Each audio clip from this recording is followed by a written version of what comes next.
long before the first word was ever written, long before the great ziggurats rose from the plains of the Tigris and the Euphrates, there existed a world that time has nearly forgotten.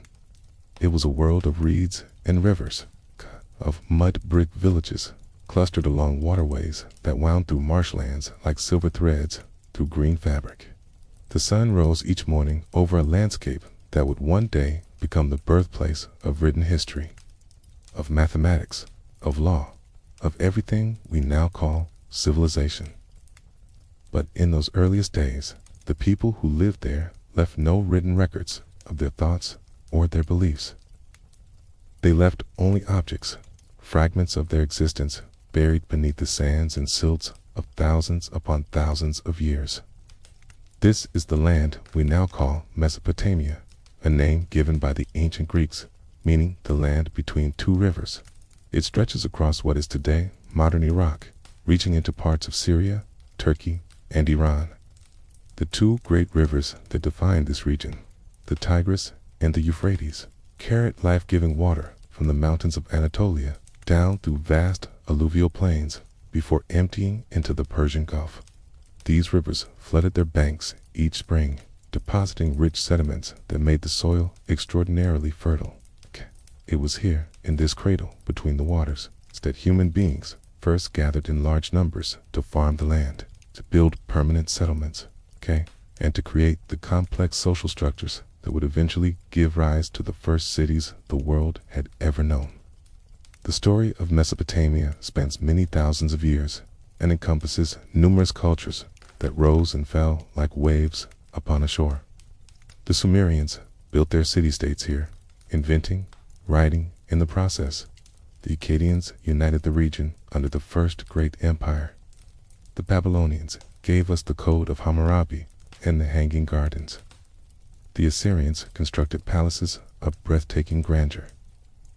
But before all of these famous civilizations, before the cuneiform tablets and the towering temples, there were others who lived in this land. They were the people of the Ubaid period, and their story is far older than any written chronicle can tell. The Ubaid period takes its name from Tel el-Ubaid, a small archaeological mound located just a few kilometers from the ancient city of Ur in southern Iraq. Archaeologists have determined that this cultural phase lasted from approximately 5,500 years before the Common Era to around 4,000 years before the Common Era, a span of some 1,500 years. To put this in perspective, the Ubaid period ended roughly 1,000 years before the Great Pyramid of Giza was constructed in Egypt. It ended long before the Bronze Age transformed human societies across the globe. These were people who lived in the deep prehistory of human civilization, and yet they accomplished remarkable things.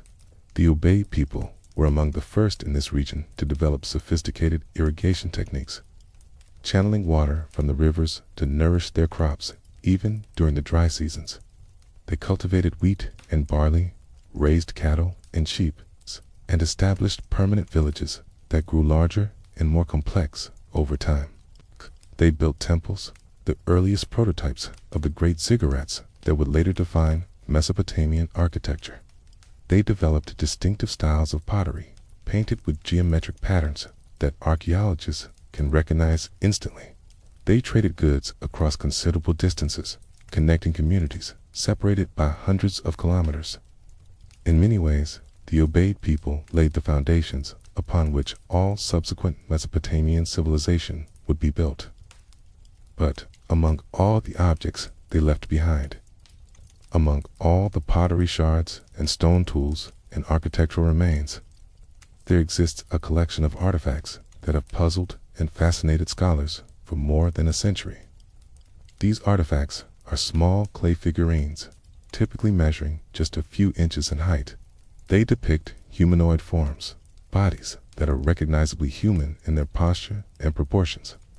Yet, their heads are something else entirely. Their heads are elongated and narrow, with faces that taper to snouts resembling those of reptiles. Their eyes are slanted and almond-shaped, set at angles that give them an almost alien appearance. Some of them appear to be female, with clearly defined breasts and wide hips. Some of these female figures are depicted in the act of nursing infants, cradling small, reptilian-headed babies against their chests. The figures stand or sit in poses that suggest ritual significance, their strange features rendered with careful attention to detail. These are the Ubaid Lizardmen, as they have come to be known in popular discourse. The term is somewhat misleading, for not all of the figurines are male, and it is not entirely certain that they are meant to represent lizards at all. But the name has stuck, capturing something of the otherworldly quality that makes these objects so compelling. When one looks upon these figurines for the first time, there is an immediate sense of encountering something unexpected. Here, from the very dawn of civilization, are images of beings that do not look quite human. Here are representations of creatures that seem to belong more to the realm of mythology than to the mundane world of prehistoric village life. The discovery of these figurines can be traced back to the early 20th century, when British archaeologist Sir Leonard Woolley conducted his famous excavations at Ur and its surrounding sites. Woolley is perhaps best known for his discovery of the royal tombs of Ur, with their spectacular gold artifacts and evidence of human sacrifice. But his work also uncovered layers of occupation far older than the Sumerian period, reaching down into the Ubaid era. Among the objects recovered from these deep strata were numerous examples of the reptilian figurines. They were found in graves, placed alongside the bodies of the deceased. They were found in domestic contexts within the ruins of ancient houses. They were found at temple sites, suggesting some connection to religious practice. Woolley himself was struck by the strangeness of these objects. In his published accounts of the excavations, he described them with a mixture of scientific detachment and genuine puzzlement. What were these figures meant to represent? Were they gods or spirits? Were they depictions of priests wearing ritual masks? Were they simply artistic conventions, stylized representations of human beings that happened to take this particular form? Woolley did not have definitive answers, and neither did the scholars who came after him. The figurines posed questions that their makers had never intended anyone to ask, for they had lived in a time before writing, before recorded history, before any method existed to pass down explanations to future generations. Other archaeologists working at sites throughout southern Iraq continued to uncover similar figurines throughout the 20th century. They were found at Eridu, the city that Sumerian tradition would later regard as the oldest in the world. It's a place where kingship first descended from heaven. They were found at Ur itself, at multiple levels of occupation. They were found at Tel el-Ubaid, the site that gave the entire cultural period its name. They were found at Tepe Gora in northern Iraq, demonstrating that this artistic tradition was not confined to a single location, but was spread across a wide geographic area. Wherever archaeologists dug deeply enough to reach the Ubaid levels, they stood a reasonable chance of encountering these enigmatic figures. The consistency of their appearance across such a broad region suggests that they held some widely shared meaning for the people who made them. This was not the random artistic expression of a single individual or a single community. This was a tradition, a practice maintained over centuries and across hundreds of miles. The Ubaid people, whatever their other differences, shared something in common when it came to these reptilian images. They made them with care, investing time and skill in their creation. They placed them in significant locations, in graves, in homes, in sacred spaces. They clearly valued these objects and believed them to be important. Yet the meaning behind these figurines remains maddeningly elusive. We cannot ask their creators what they intended. We cannot consult any written texts that might explain their symbolism. We are left to interpret them through the lens of archaeology alone, through careful analysis of where they were found and what accompanied them. We can compare them to other artifacts, searching for patterns and connections. We can draw upon our knowledge of later Mesopotamian religion, hoping that some thread of continuity might lead us back to these prehistoric origins. But in the end, we must acknowledge that the Ubaid people took their secrets with them when they passed from this world. The mystery of the Ubaid Lizardmen has only deepened as the decades have passed. Early archaeologists approached these figurines with the tools and assumptions of their time, often fitting them into preconceived categories of primitive religion and fertility worship. Later, scholars have questioned these interpretations, pointing out that we should not project our own cultural biases onto people who lived in such a radically different world. Whether one approaches them as a scholar or as a curious observer, the Ubaid Lizardmen demand explanation. As we begin this journey into the mystery of these ancient figurines, we will explore every aspect of their existence. We will examine their physical characteristics in detail, noting the subtle variations and the consistent features. We will learn about the Ubaid culture itself, the people who made these objects, and the world they inhabited. We will consider the archaeological contexts in which they were discovered, searching for clues in their placement and associations. We will survey the various theories that scholars have proposed, weighing the evidence for and against each interpretation. We will venture beyond Mesopotamia to consider the broader phenomenon of reptilian imagery in human religion and mythology, and we will reflect on what these ancient artifacts might tell us about the human mind itself, about our capacity for wonder and our need to represent the unknown. For the night is long and the story is deep. Let the waters of the ancient rivers carry us back through time, to a world before cities and empires, before gods with written names, before history itself began to record the deeds of humankind. Let us go to the marches of southern Mesopotamia, where reed houses stood on islands of mud, where the date palms swayed in the warm wind, where a people whose names we will never know shaped clay into forms that still speak to us across the vast gulf of millennia. The Ubaid Lizardmen await, their slanted eyes gazing out from the silence of prehistory, holding secrets that may never be fully revealed. There is a certain comfort in mysteries that have no easy answers. They remind us that the world is larger than our understanding, that human history contains depths we have barely begun to explore. The Ubaid figurines are a doorway into that vastness, an invitation to wonder about things that lie beyond the reach of certainty. As we pass through that doorway together, let the strangeness wash over you like gentle water. Let the questions settle into your mind without demanding immediate resolution.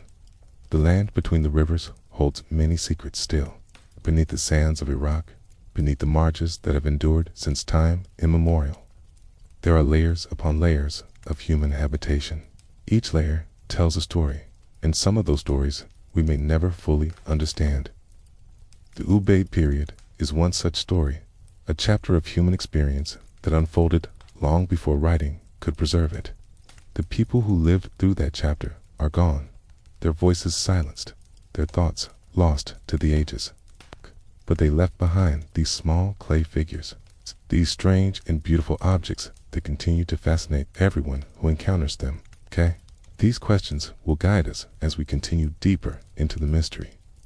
For now, let the image of those ancient figurines settle into your imagination. Picture them as they once were, freshly made and gleaming with wet clay, held in the hands of people who believed in their power and their meaning. Picture them placed in graves, laid beside the bodies of the beloved dead as offerings for whatever journey awaited beyond this life. Picture them standing in small shrines, receiving the prayers and the hopes of communities that would be forgotten long before history began to remember. The Ubaid Lizardmen are waiting to share their story with you. And the night is young, and the mystery is just beginning to unfold. To hold one of these figurines in your hand is to touch something profoundly strange. The clay is cool and smooth, shaped by fingers that turned to dust more than 6,000 years ago. The form is small enough to fit comfortably in a palm, yet every detail speaks of intention and care. These were not objects made carelessly or in haste. They were crafted with deliberate attention, each curve and angle serving some purpose that the makers understood but never explained in words we can read. The heads are what capture attention first. They are elongated in a manner that defies ordinary human anatomy, stretched backward from the face in a way that suggests either an actual physical difference or some kind of elaborate headdress or cranial modification. The skulls taper to a narrow point at the rear, giving the figures a distinctly non-human silhouette when viewed in profile. This elongation is consistent across the many examples that have been recovered, suggesting it was a required feature rather than an individual artistic choice. Whatever these heads were meant to represent, the elongated shape was essential to conveying that meaning. The faces slope forward into what can only be described as snouts or muzzles. Unlike the flat faces of human beings, these features project outward from beneath the eyes, tapering to a narrow point that resembles the facial structure of a reptile, or perhaps a bird. The mouths, where they are visible, are rendered as simple horizontal lines or slightly curved openings. There are no lips in the human sense, no fleshy curves that might suggest warmth or expression. The effect is one of alien detachment, as though these beings existed at some remove from human emotion and human experience. The eyes are perhaps the most striking feature of all. They are large and almond-shaped, set at pronounced angles that give each face an expression of perpetual watchfulness. In some figurines, the eyes are mere slits, narrow openings that seem to peer out with cold intelligence. In others, they are wider and more prominent, dominating the face with their strange geometry. Many examples show what appear to be small pellets of clay applied to represent the eyes, creating a slightly raised surface that catches light and shadow in ways that make the figures seem almost alive. There is something unsettling about meeting the gaze of these ancient objects, something that speaks to deep and primal parts of the human psyche. The bodies beneath these reptilian heads are recognizably humanoid. They have shoulders and arms, torsos and legs, all proportioned in ways that echo the human form. Many of the figures stand upright, their posture erect and dignified. Others are depicted in seated positions, their legs folded beneath them or extended forward. The arms are often positioned in specific ways that suggest ritual significance, held against the chest or extended outward or placed upon the knees.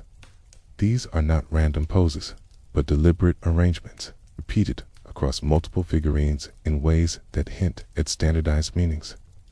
The female figurines are particularly notable for their anatomical detail. They possess clearly defined breasts, rendered with careful attention to shape and placement. Their hips are wide and their waists narrow, emphasizing the biological characteristics associated with fertility and childbearing. Some of these female figures are depicted in the act of nursing infants, holding small reptilian-headed babies against their chests in postures of maternal care. The infants share the same elongated skulls and slanted eyes as their mothers, suggesting that these beings were imagined to reproduce and nurture their young, just as humans do. There is something deeply poignant about these nursing figures, something that bridges the gap between their alien appearance and the universal experience of motherhood. The shoulders of many figurines bear distinctive markings that resemble coffee bean shapes or small pellets of applied clay. These shoulder decorations appear consistently across multiple examples, suggesting they held some specific meaning. Some scholars have interpreted them as representations of scarification or tattoos, bodily modifications that might have carried social or spiritual significance. Others have proposed they represent ornaments or jewelry, perhaps beads or shells worn by the beings depicted. Still, others see them as purely stylistic elements, conventions of representation rather than depictions of actual physical features.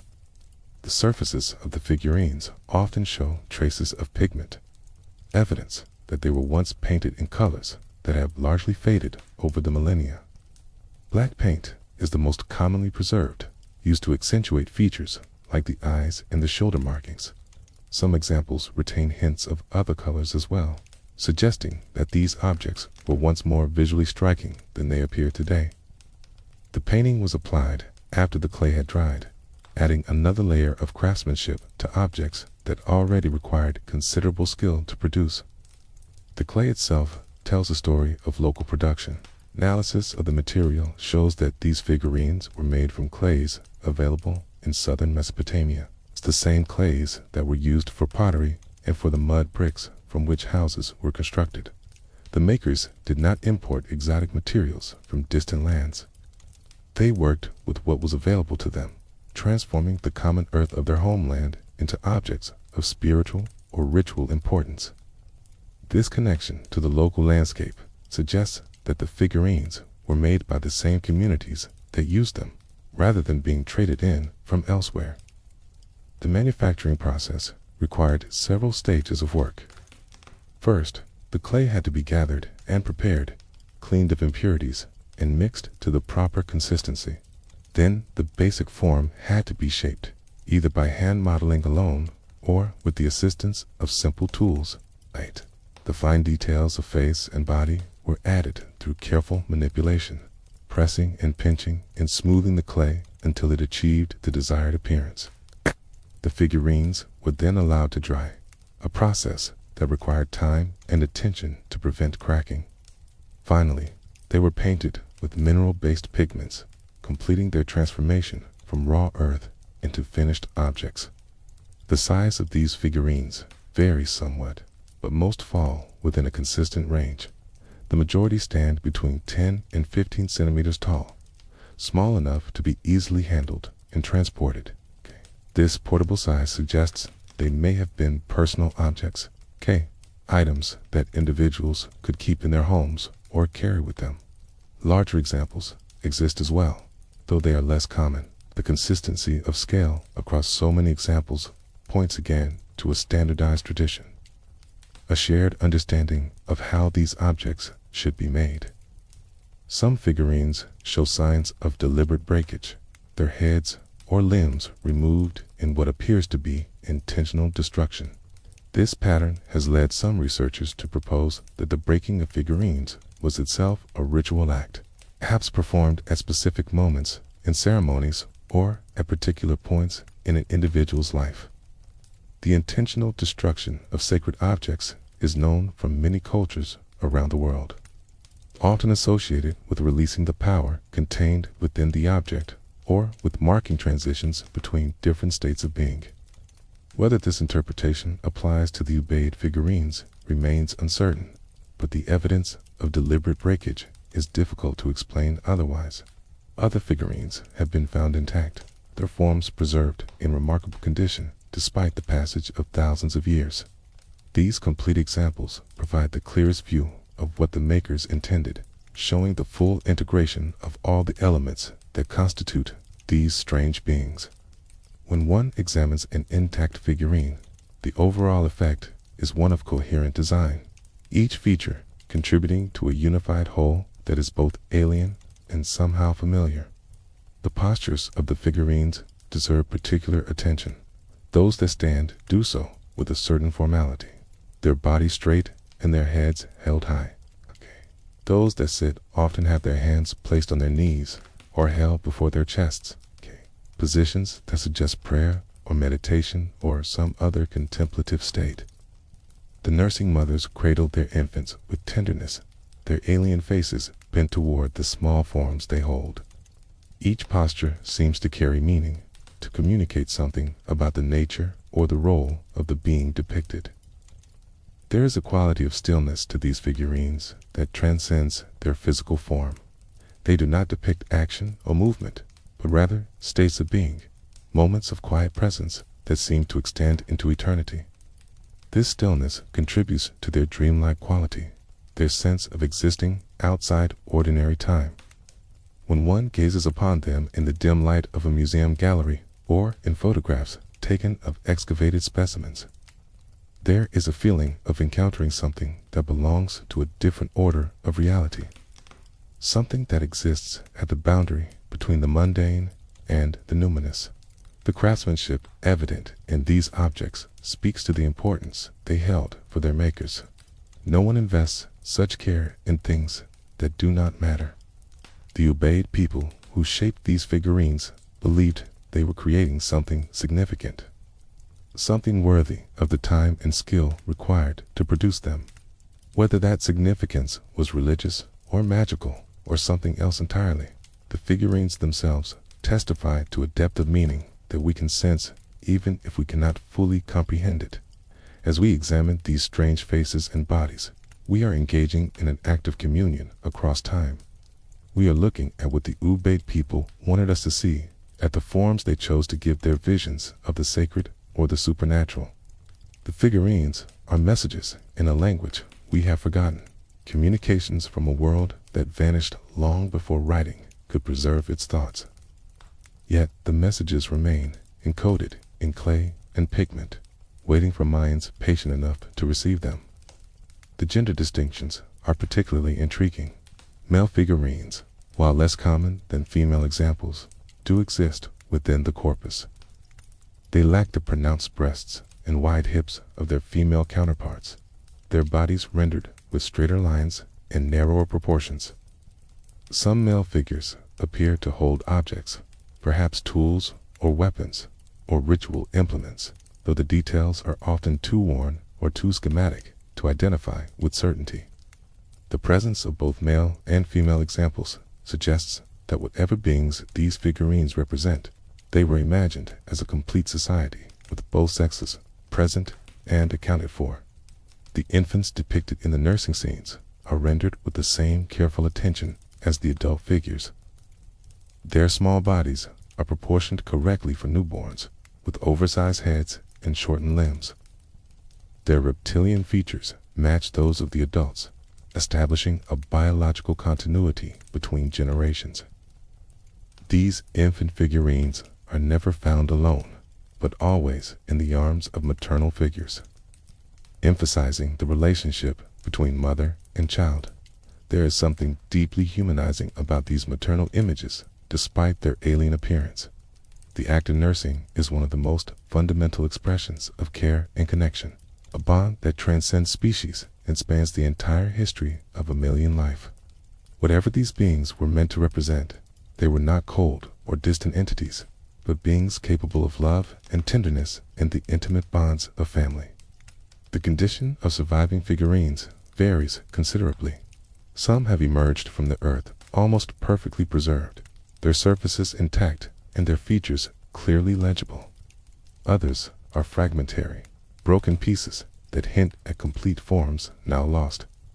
Many show the effects of their long burial, their surfaces pitted and eroded by chemical processes in the soil. Each surviving example is precious, a fragment of evidence preserved against enormous odds across the vast expanse of time. Museum collections around the world now hold examples of these remarkable objects.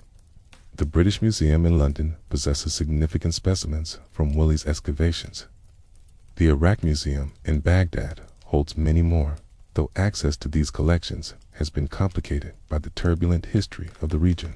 Wherever they reside, these figurines continue to attract attention and inspire wonder, their strange faces gazing out at visitors who pause to contemplate their mysteries. In the quiet of museum galleries, under soft lights designed to preserve their fragile surfaces, the Ubaid figurines wait with infinite patience. They have waited for more than 6,000 years already, and they can wait longer still. Time means nothing to clay once it has been fired and buried and recovered from the earth. The figures exist now in a kind of eternal present, as fresh and as strange as they were on the day they were first made by hands that have long since returned to dust. To understand the figurines, we must first understand the people who made them. The Ubaid culture did not spring into existence fully formed, but developed gradually over centuries, emerging from earlier ways of life and slowly transforming into something new. These were people in transition, standing at a threshold between the mobile existence of hunter-gatherers and the settled life of agricultural communities. Their world was one of marshes and rivers, of fish and fowl, and the patient cultivation of grain. It was a world without metal tools, without the wheel, without writing or cities or any of the things we usually associate with civilization.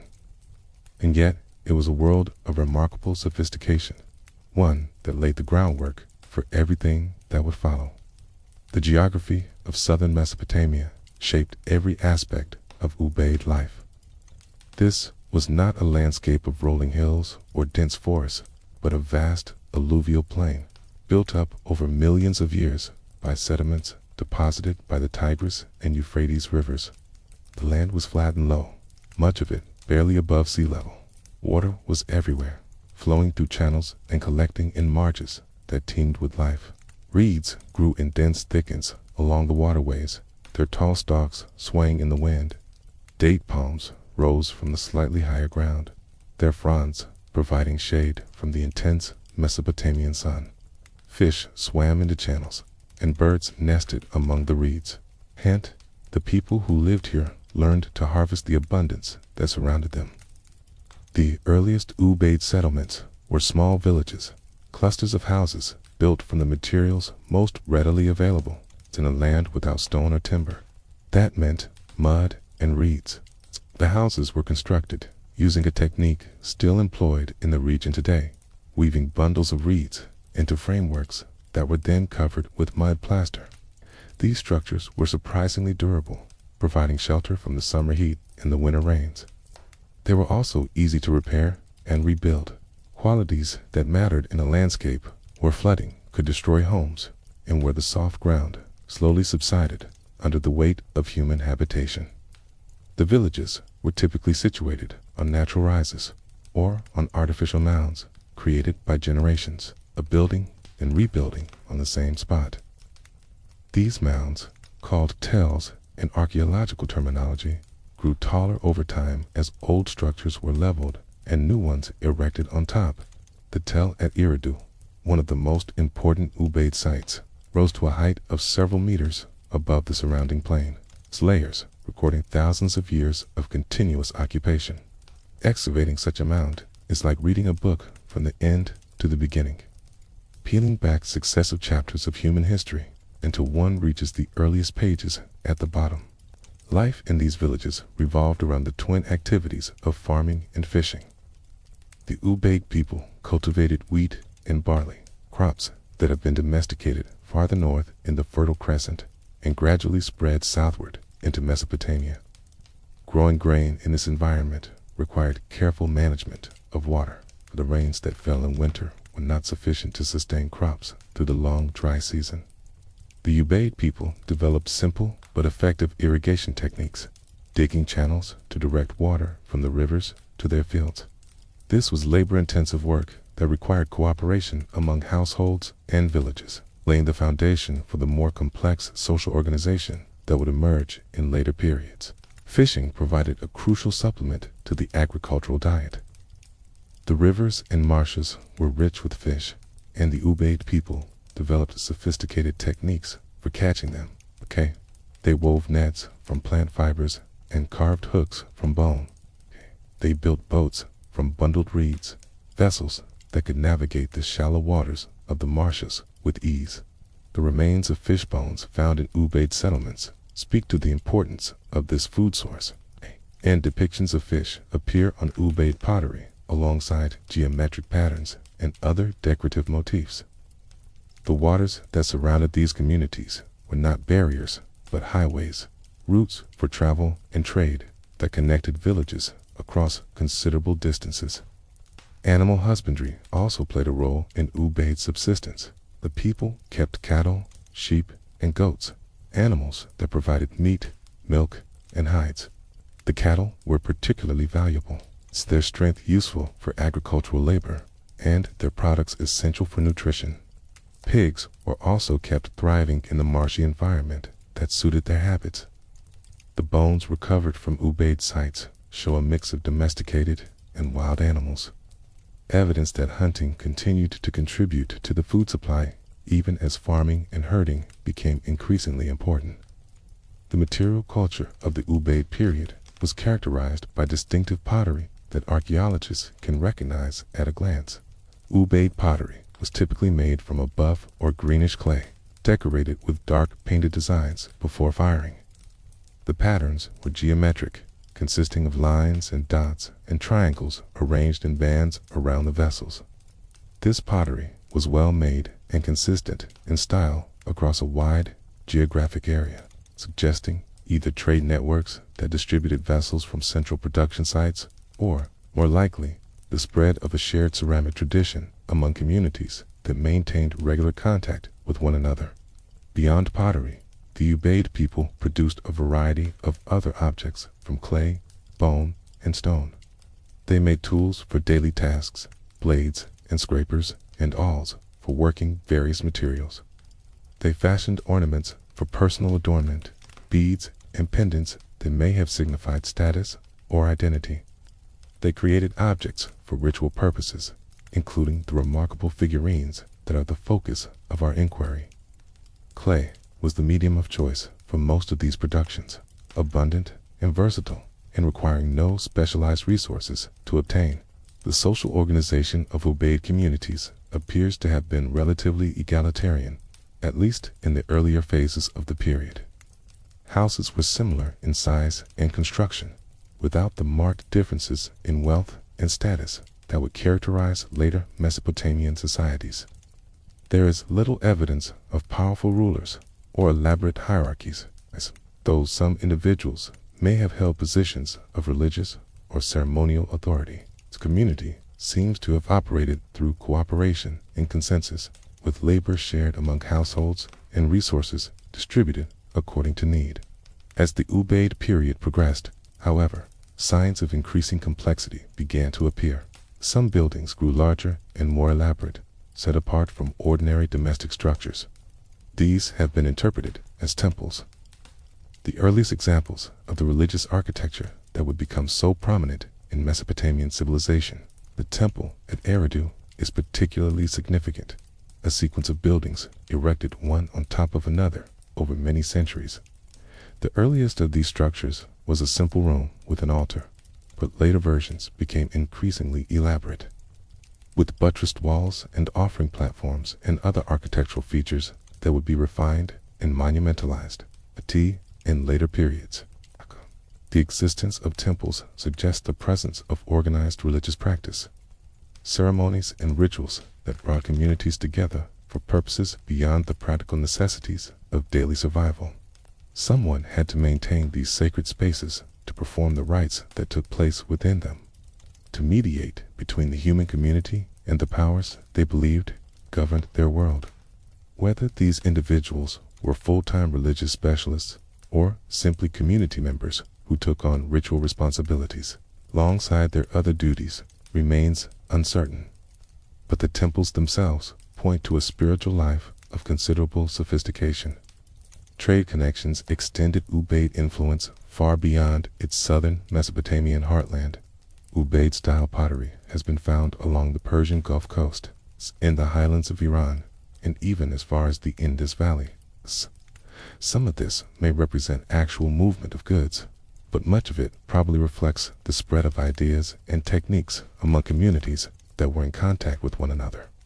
The Ubaid period was a time of expanding horizons, when people who had once lived in relative isolation began to participate in networks of exchange that spanned hundreds of miles. The climate during the Ubaid period was somewhat wetter than it is today, with more rainfall and more extensive wetlands. This created an environment of remarkable biological productivity, one that could support relatively dense populations even with the simple technologies available. The marshlands were particularly rich, providing fish and fowl and plant resources in abundance. Some scholars have suggested that the Ubaid adaptation to this marsh environment was so successful that it created the agricultural surplus necessary for the development of more complex society, setting the stage for the urban revolution that would transform Mesopotamia in the following millennia. Daily life in an Ubaid village would have been governed by the rhythms of the agricultural calendar and the movements of the sun and stars. The day began early, before the heat of midday made outdoor work unbearable. There were fields to tend and animals to care for, fish to catch, and food to prepare. Women and men likely had distinct roles, though the details of this division of labor can only be guessed from archaeological evidence. Children learned the skills they would need as adults by watching and helping their elders, absorbing the accumulated knowledge of generations through practice and observation. The evenings would have brought relief from the day's labor and opportunities for social interaction. Families gathered to share meals prepared from the products of their farming and fishing. Stories were told, songs were sung, traditions were passed from one generation to the next through the ancient art of oral transmission. Religious ceremonies brought the community together, reinforcing bonds of kinship and shared identity. And in the quiet moments, skilled hands shaped clay into the strange and beautiful figurines that would survive long after everything else had crumbled to dust. This was the world that produced the Ubaid Lizardmen, a world of water and reeds, of mud, brick, houses, and painted pottery, of temples rising from artificial mounds. It was a world on the threshold of transformation, poised between the simplicity of village life and the complexity of urban civilization. The people who lived in this world left no written records of their beliefs or their customs, but they left objects that speak to us still. Among those objects, the reptilian figurines stand out as particularly enigmatic. Products of a spiritual vision we can only dimly perceive across the vast gulf of time that separates us from their makers. The marshlands that cradled Ubaid civilization have themselves become places of mystery. For thousands of years after the Ubaid period ended, people continued to live in these wetlands, adapting to their unique challenges and opportunities. The marsh Arabs of southern Iraq maintained traditions that may have stretched back to those earliest settlers. Building red houses on floating islands, traveling in slender boats through channels lined with towering vegetation. The waters that sustained the Ubaid people also shaped their spiritual imagination. In a landscape where rivers could bring life-giving floods or devastating destruction, where marshes harbored both abundant food and hidden dangers, it would have been natural to imagine powerful beings associated with the watery realm.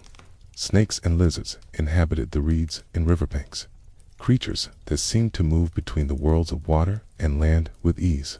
Perhaps the reptilian figurines reflect some aspect of this watery spirituality, some belief in beings who shared the liminal nature of the marsh environment itself.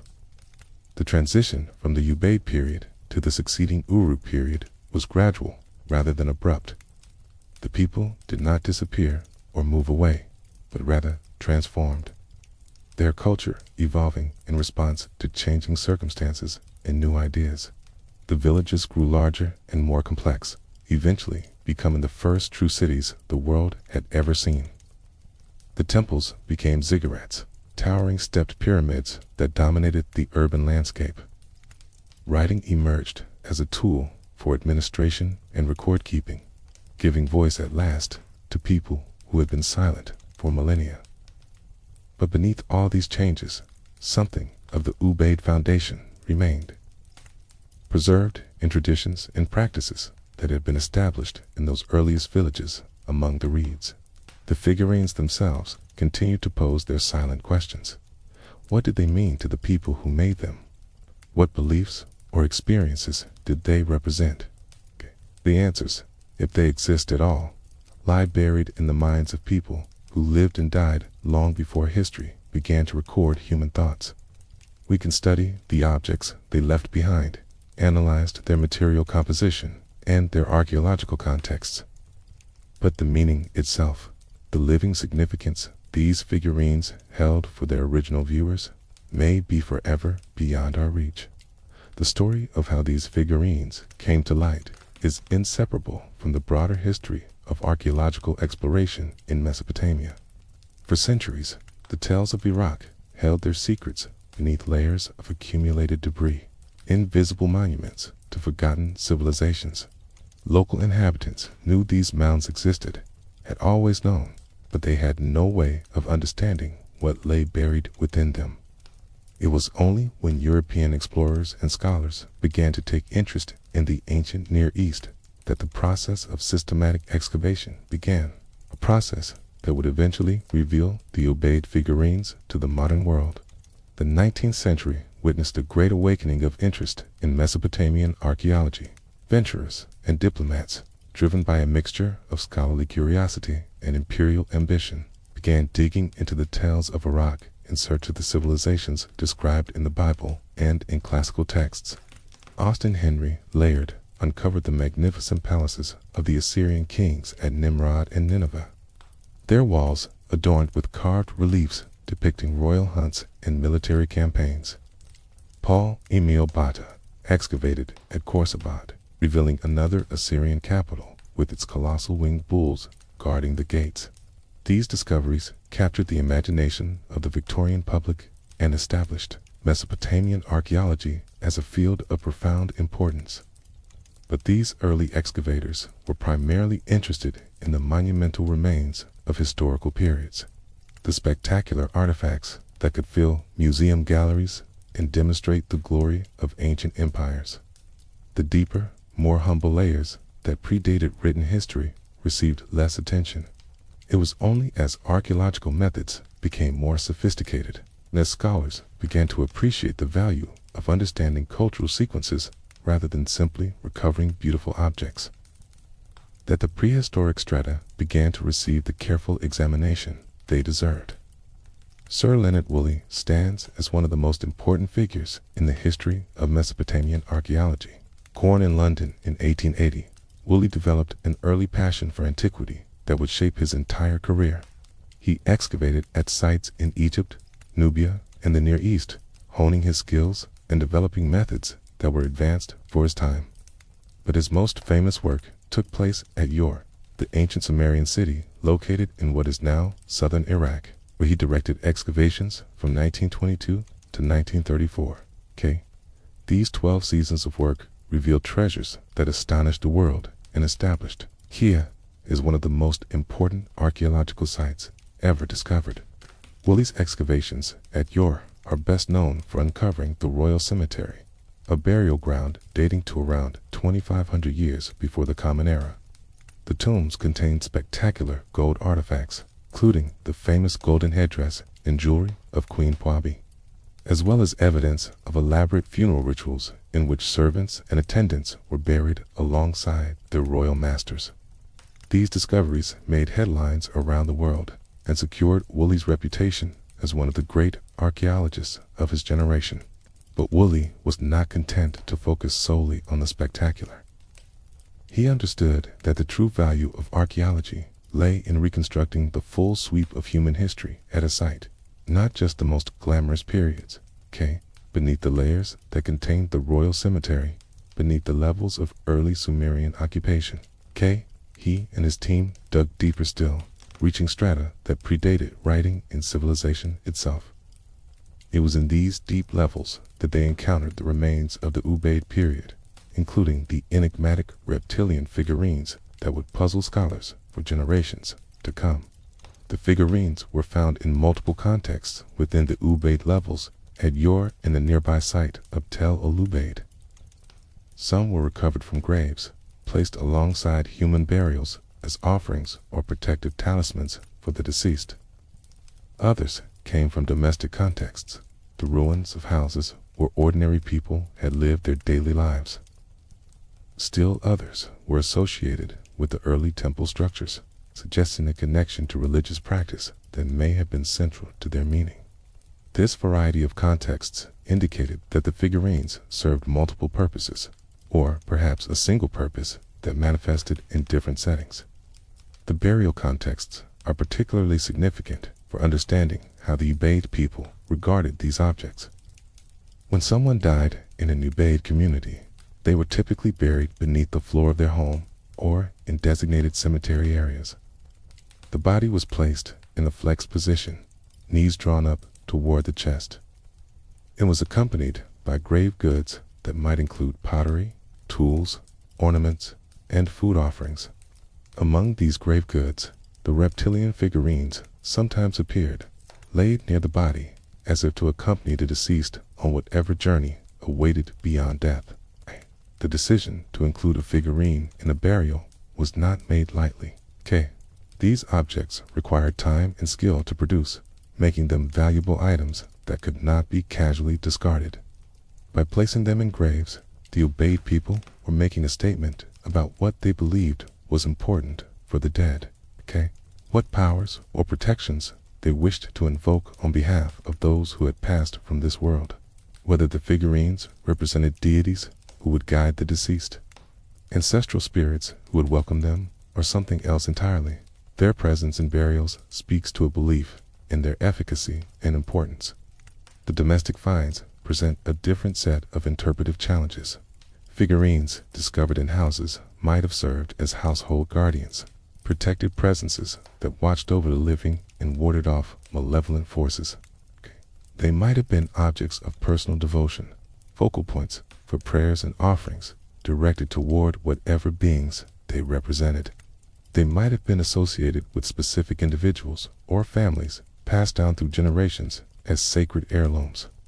The archaeological evidence alone cannot tell us which of these possibilities is correct, but it does confirm that the figurines were not confined to funerary contexts, but played a role in the ongoing life of Ubaid communities. The temple associations are perhaps the most intriguing of all. The early temples at sites like Eridu show a remarkable continuity of form and function, with successive structures built one atop another over many centuries.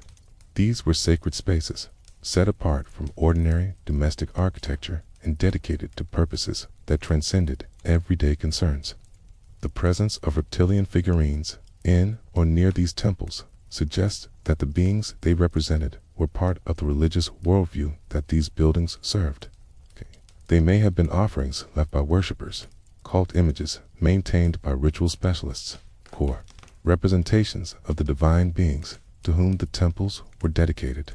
Woolley himself was struck by the strangeness of these figurines and devoted considerable attention to describing and interpreting them.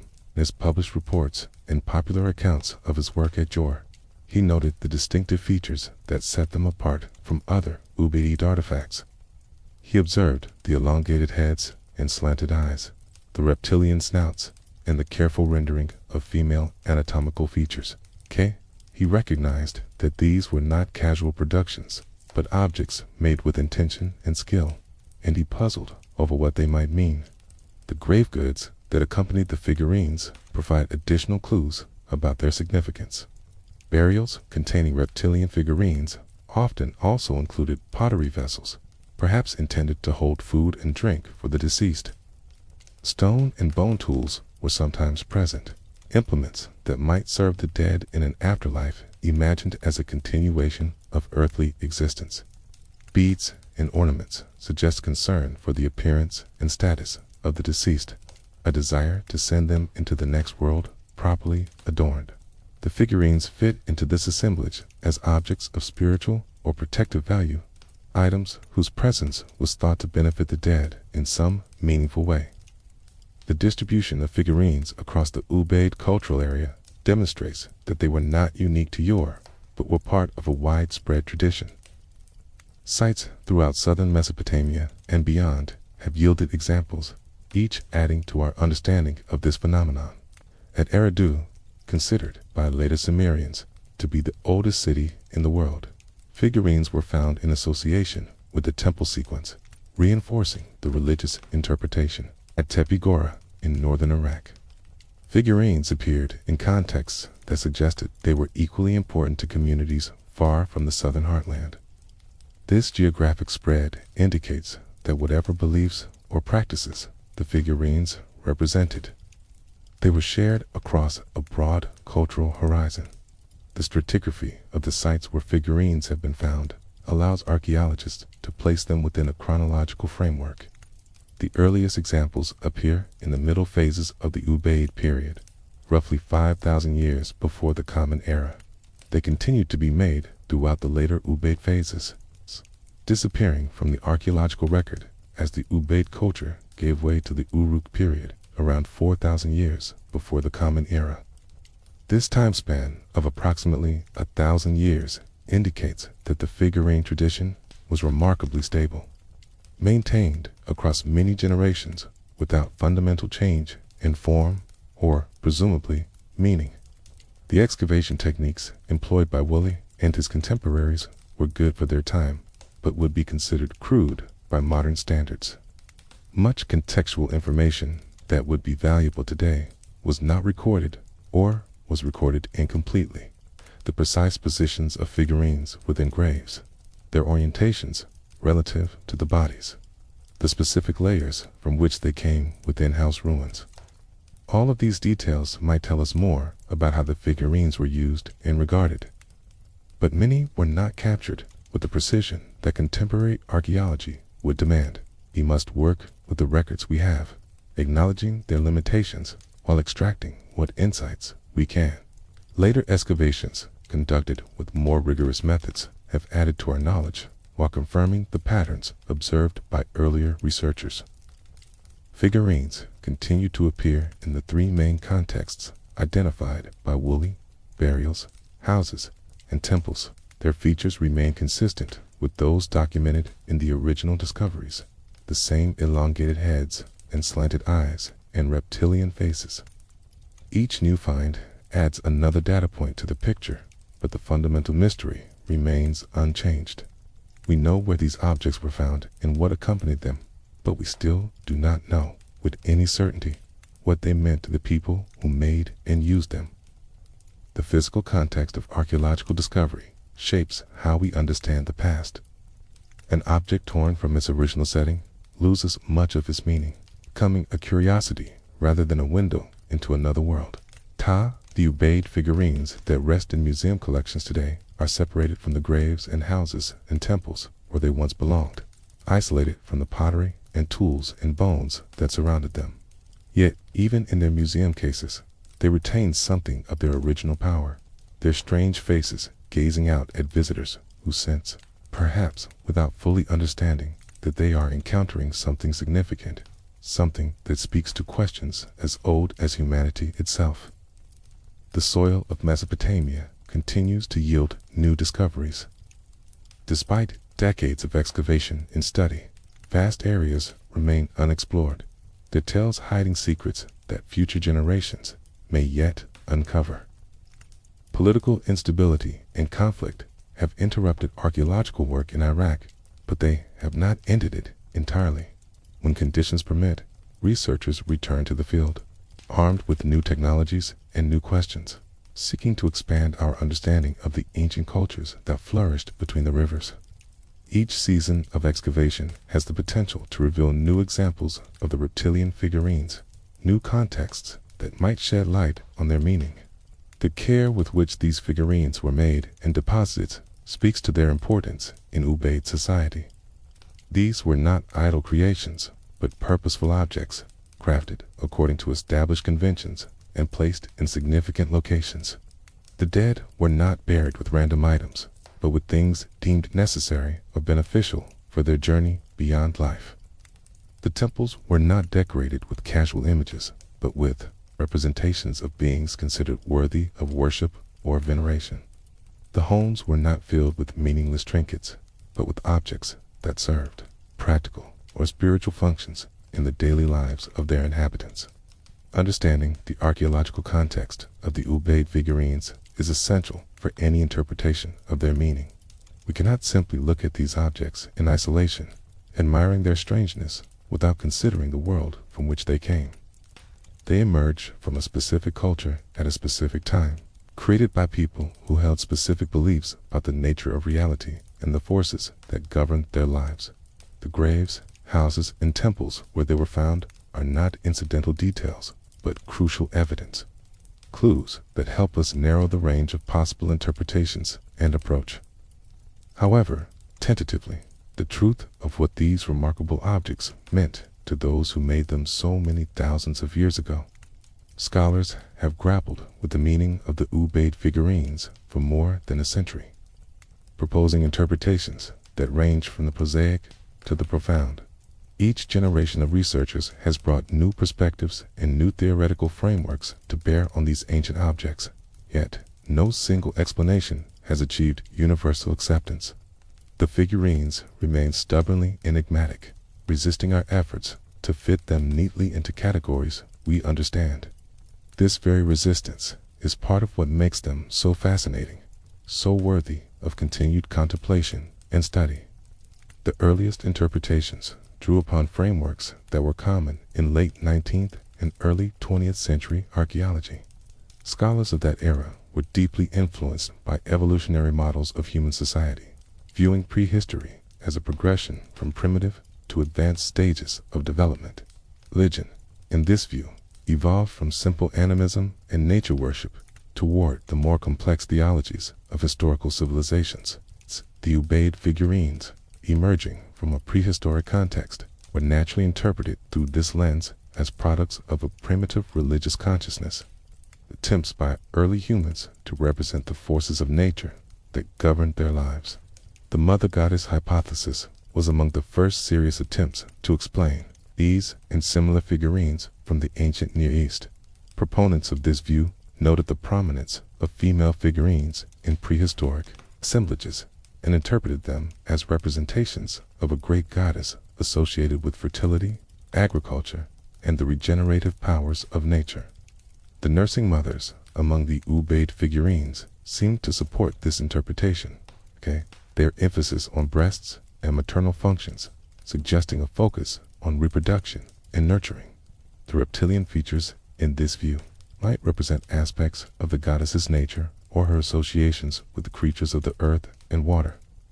This interpretation gained considerable popularity in the mid-20th century, particularly among scholars influenced by the work of archaeologist Marija Gimbutas. Gimbutas proposed that prehistoric Europe and the Near East were home to goddess-worshipping cultures that were later overwhelmed by patriarchal societies. Her work inspired generations of researchers and captured the imagination of the broader public, offering a vision of ancient religion centered on feminine principles and peaceful coexistence with nature. The Ubaid figurines, with their prominent female examples and their emergence from an apparently egalitarian society, seem to fit this model well. However, the mother goddess hypothesis has faced significant criticism in recent decades. Critics point out that it tends to homogenize diverse prehistoric cultures, assuming that all figurines of women must represent the same deity or concept.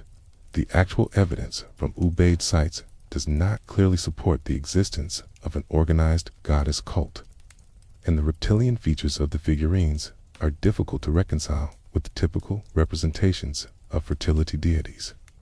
Moreover, the presence of male figurines and the variety of contexts in which all figurines were found suggest a more complex picture than simple goddess worship would imply. The hypothesis remains influential, but is no longer accepted uncritically by most specialists in the field. An alternative interpretation focuses on fertility symbolism more broadly, without necessarily invoking a specific goddess figure. In this view, the figurines represent concepts of fertility, reproduction, and the continuation of life that were central to agricultural societies dependent on successful harvests and healthy livestock. The nursing mothers embody the hope for abundant offspring, both human and animal, while the reptilian features might connect to creatures associated with water and the life-giving forces of the natural world. Snakes and lizards, which shed their skins and seem to be reborn, have long been symbols of renewal and regeneration in many cultures.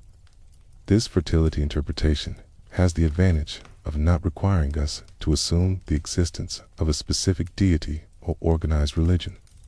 It allows for the possibility that the figurines represented general concepts rather than particular beings. Ideas about life and death and renewal that could be expressed through various symbolic forms. The emphasis on female anatomy would make sense in this context, as women are the bearers of new life and the nourishers of infants. The reptilian features might add layers of meaning related to transformation, renewal, and the cyclical nature of existence.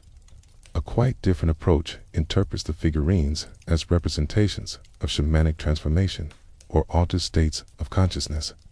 Shamanism, in its various forms, involves the belief that certain individuals can enter trance states and journey to spirit worlds, often taking on animal characteristics in the process. The hybrid nature of the Ubaid figurines, combining human bodies with reptilian heads, might represent shamans in the midst of transformation, their human forms merging with animal spirits as they enter the realm of the supernatural. This interpretation draws upon ethnographic parallels from cultures around the world where shamanic practices have been documented. Supporters of the shamanic interpretation point to the widespread occurrence of therianthrope imagery in prehistoric art, figures that combine human and animal features in ways suggestive of spiritual transformation. The famous bird-headed man in the Lascaux caves, the lion-headed figurine from Hohenstein-Stattel, and numerous other examples demonstrate that the blending of human and animal forms was a common theme in prehistoric visual culture. The Ubaid figurines might be part of this broader pattern, representing beings or states of being that transcended ordinary human experience. Yet, the shamanic interpretation also faces challenges. We have no direct evidence that the Ubaid people practiced shamanism, and the figurines lack some features commonly associated with shamanic imagery, such as depictions of flight or the presence of spirit animals. The nursing mothers, in particular, are difficult to explain in shamanic terms, as trance states and maternal care seem to belong to different spheres of experience. Like other interpretations, the shamanic hypothesis illuminates certain aspects of the figurines while leaving others unexplained. Some scholars have proposed that the reptilian features represent masks or headdresses worn by human priests or ritual specialists. In this view, the figurines depict not supernatural beings, but human performers dressed in ritual regalia, talia, their heads covered by elaborate constructions that gave them a non-human appearance. Masked ritual is known from many cultures around the world, serving to transform ordinary individuals into representatives of gods, spirits, or ancestors. If the Ubaid people practiced similar rituals, the figurines might be records of these performances, capturing the appearance of masked celebrants for purposes that remain unclear. This interpretation has the advantage of not requiring us to posit beliefs in actual reptilian beings. It grounds the figurines in human practice rather than supernatural entities, making them records of social and religious behavior rather than depictions of the gods themselves. The consistency of the reptilian features across many examples might reflect standardized ritual costumes, worn by different individuals on different occasions, but always following established patterns. The domestic and funerary contexts where figurines were found could represent different settings for the same underlying practices. However, the mask hypothesis struggles to explain certain details of the figurines. The heads do not appear to be separate from the bodies in the way masks would be. The eyes and facial features are rendered as if they belong organically to the figure, not as if they are artificial coverings worn over a human face. The nursing mothers, once again, pose particular difficulties, as it is hard to imagine nursing an infant while wearing an elaborate reptilian headdress. While masks may have played a role in Ubaid ritual, the figurines themselves do not clearly represent masked performers. Another line of interpretation sees the figurines as representations of spirits or supernatural beings that the Ubaid people believed inhabited their world. Every culture has its invisible inhabitants, spirits of place and nature that exist alongside humans and interact with them in various ways. The reptilian beings depicted in the figurines might be visual representations of such spirits, given form in clay so that humans could interact with them, propitiate them, or invoke their protection. The placement of figurines in graves might reflect beliefs about spirits who guided the dead, while their presence in homes might indicate spirits who protected the living. This interpretation is difficult to prove or disprove, as beliefs about spirits leave little direct archaeological trace. We cannot excavate the mental world of the Ubaid people, cannot recover their myths and stories about the beings they believed in. But the universality of spirit beliefs across human cultures makes this interpretation plausible. Even if we cannot specify exactly what kind of spirits the figurines might represent. They might be ancestors who had taken on reptilian form after death, nature spirits associated with the marshes and waters, or beings of an entirely different order whose nature we cannot guess. The scholarly debate continues, with new interpretations emerging as theoretical perspectives evolve and new evidence comes to light. Some researchers have proposed that the figurines served multiple functions simultaneously, representing different things in different contexts. A figurine placed in a grave might have a different meaning than one kept in a home, even if both depict the same type of being. Others have suggested that the meaning of the figurines changed over the 1,000-year span of their production, evolving as Ubaid society itself transformed. What all serious interpretations share is a recognition that these figurines mattered deeply to the people who made them. They were not casual productions, but carefully crafted objects that required skill and intention to create. They were placed in significant locations, associated with the most important moments of human life and death. They were maintained as a tradition across many generations and many communities, suggesting a shared understanding of their value and purpose. Whatever specific meaning we assign to them, we must account for this evident importance. This persistent human investment in these strange and beautiful forms. The interpretive challenge posed by the Ubaid figurines reflects a broader problem in prehistoric archaeology. Without written texts to guide us, we must infer meaning from material remains alone, a process that inevitably involves speculation and uncertainty. We can describe what the figurines look like and where they were found, but we cannot interview their makers or read their sacred texts. We are like visitors to a foreign country whose language we do not speak, trying to understand the customs and beliefs of people we can observe but never directly communicate with. This uncertainty should not discourage us, but rather inspire humility and openness. Ubaid figurines remind us that human spiritual experience has always been rich and varied, that people in every age have sought to represent the invisible forces they believed shaped their lives. The reptilian faces gazing out from ancient clay are windows into ways of seeing the world that differ profoundly from our own, yet connect to our shared humanity through their very strangeness. In contemplating them, we contemplate the mystery of consciousness itself, the endlessly creative human capacity to imagine beings and worlds beyond the everyday. Recent scholarship has increasingly emphasized the need to consider the figurines within their full social and cultural context, rather than seeking a single universal explanation. The Ubaid period spanned 15 centuries and covered a vast geographic area, and it would be surprising if beliefs and practices remained entirely static throughout this time and space. Regional variations in figurine styles suggest that different communities may have understood these objects in different ways, adapting a shared symbolic vocabulary to their own local circumstances. The gender dimensions of the figurines have also received renewed attention. While female figurines are more common, male examples exist, and the relationship between the two has implications for how we understand Ubaid beliefs about gender, reproduction, and spiritual power. Some researchers have suggested that the prominence of female figures reflects the importance of women in Ubaid religious life. Others see it as evidence of concerns about human fertility and survival in an environment where successful reproduction was essential for community continuity.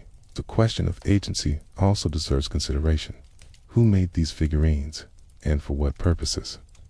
Were they created by specialists who served the broader community, or by individuals for their own use?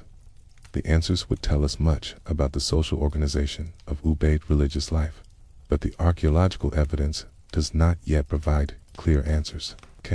As we move forward in our exploration, we will carry these interpretive possibilities with us, neither committing to a single explanation nor dismissing any out of hand. The Ubaid figurines deserve to be approached with patience and attention, and a willingness to sit with uncertainty rather than forcing premature conclusions. The slanted eyes continue to gaze. The elongated heads continue to point toward mysteries we may never fully resolve. And the scholarly conversation continues across generations of researchers who find themselves captivated by these remarkable objects from the dawn of civilization. The reptilian imagery of the Ubaid figurines does not exist in isolation. Across the globe and throughout human history, serpents and reptilian beings have occupied a central place in religious imagination. From the cobra-hooded Nagas of India to the feathered serpents of Mesoamerica, from the dragons of China to the serpent in the Garden of Eden, cultures separated by vast distances and thousands of years have independently developed rich traditions of serpent symbolism in worship. This global pattern suggests something fundamental about the relationship between human consciousness and reptilian forms. Something that may help us understand why the Ubaid people chose to represent their spiritual beings in this particular way. The Nagas of Hindu and Buddhist tradition offer one of the most elaborate examples of serpent veneration in world religion. These beings are depicted as supernatural serpents, often with human heads or the ability to take fully human form. They dwell in an underwater realm called Patala, a magnificent kingdom beneath the rivers and seas of the earth. The Nagas are guardians of treasure and wisdom, keepers of esoteric knowledge that they sometimes share with worthy humans. They are also associated with water and fertility, their presence ensuring the rains that nourish crops and sustain life. In Indian art, Nagas appear in countless forms. They coil around the necks of deities, serving as ornaments for Shiva and other gods. They spread their hoods to shelter the Buddha during his meditation, protecting the enlightened one from the elements. They emerge from temple walls and doorways, their serpentine bodies carved in stone with exquisite detail. The worship of Nagas remains active in many parts of South Asia today, with shrines and festivals dedicated to these powerful beings. For millions of people, the serpent is not a symbol of evil, but of protection, wisdom, and the life-giving powers of water. The mythology of the Nagas shares certain features with what we might imagine about the Ubaid figurines. Both involve beings that combine human and reptilian characteristics. Both are associated with water and with powers that lie beneath the surface of ordinary reality. Both seem to serve protective functions, guarding treasures or watching over the dead and the living.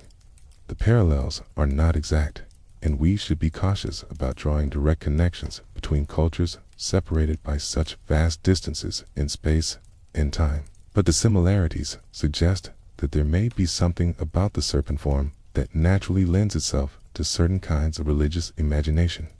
Moving westward from India, we encounter serpent symbolism throughout the ancient Near East, the very region where the Ubaid figurines were created. The serpent appears in the mythology of every major civilization that arose in Mesopotamia and the surrounding lands.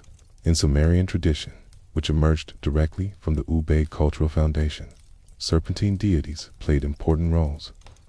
The god Ninshita, whose name means Lord of the Good Tree, was depicted with serpents emerging from his shoulders. He served as a guardian of the underworld and as a personal deity of certain Sumerian kings. His serpentine associations connected him to the earth, to hidden wisdom, and to the realm of the dead. The Egyptians, neighbors of the Mesopotamians across the Sinai, developed their own rich serpent symbolism. The uraeus, the rearing cobra that adorned the crowns of pharaohs, represented royal authority and divine protection. The serpent goddess Wadjet was one of the oldest deities in the Egyptian pantheon, protector of Lower Egypt and of the king himself. Apophis, the great serpent of chaos, threatened the sun god Ra on his nightly journey through the underworld, representing the forces of disorder that the gods constantly struggled to overcome. Serpents in Egyptian thought could be benevolent or malevolent, protective or threatening, depending on their nature and context. The biblical tradition, emerging from the same general region, famously features a serpent in the Garden of Eden. This serpent, identified in later tradition with Satan, tempts Eve to eat the forbidden fruit, leading to the expulsion of humanity from paradise. The negative portrayal of the serpent in this foundational story has shaped Western attitudes toward snakes for millennia, associating them with deception, temptation, and evil. Yet, even within biblical tradition, serpent symbolism is not uniformly negative. Moses raises a bronze serpent on a pole to heal the Israelites bitten by venomous snakes, and this image would later be interpreted as prefiguring the crucifixion of Christ. The ambivalence of serpent symbolism, capable of representing both good and evil, appears in cultures around the world. In ancient Greece, serpents were associated with healing and wisdom. The caduceus, the staff entwined with two serpents that remains a symbol of medicine today, belonged to Hermes, the messenger god. Asclepius, the god of healing, was represented by a single serpent coiled around his staff. The Pythia, the oracle at Delphi, took her name from the great serpent Python, whom Apollo slew to establish his shrine. Serpents guarded temples and sacred spaces, their presence marking the boundary between the ordinary world and the realm of the divine. Across the Atlantic, in the civilizations of Mesoamerica, feathered serpents held positions of supreme importance. Quetzalcoatl, the plumed serpent of Aztec religion, was one of the most powerful and complex deities in the Mesoamerican pantheon. He represented wind and air, learning and knowledge, the morning star, and the boundary between earth and sky. His image adorned temples and pyramids. His cult influenced cultures from the Olmec period through the Spanish conquest. The Maya knew a similar deity as Kukulkan, and the feathered serpent motif appears throughout the artistic traditions of ancient Mexico and Central America. The combination of serpent and bird in the feathered serpent is particularly interesting. It unites creatures of the earth with creatures of the sky, the crawling with the flying, the earthbound with the celestial. This union of opposites creates a being that transcends ordinary categories, existing in a realm beyond the limitations of mundane creatures. The Ubaid figurines, combining human bodies with reptilian heads, achieve a similar effect, creating beings that belong to no single category, but instead occupy a liminal space between different orders of existence.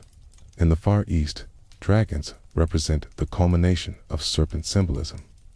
Chinese dragons, unlike their Western counterparts, are predominantly benevolent beings associated with water, weather, and imperial power. They bring rain to nourish crops. They guard treasures and sacred places. They embody the power and authority of the emperor himself. The dragon is one of the most auspicious symbols in Chinese culture, its image appearing on everything from imperial robes to festival decorations. Japanese, Korean, and Vietnamese traditions share this positive view of dragons, depicting them as powerful but generally beneficent forces. The dragon's serpentine body connects it to the snake, but its additional features, the legs, the horns, the whiskers, the pearl often depicted in its grasp, elevate it to a category of its own. Dragons represent the perfection of serpent nature. Serpents raised to cosmic significance and endowed with powers that exceed those of ordinary reptiles. The transformation from snake to dragon parallels the transformation from human to reptilian deity that we might see in the Ubaid figurines.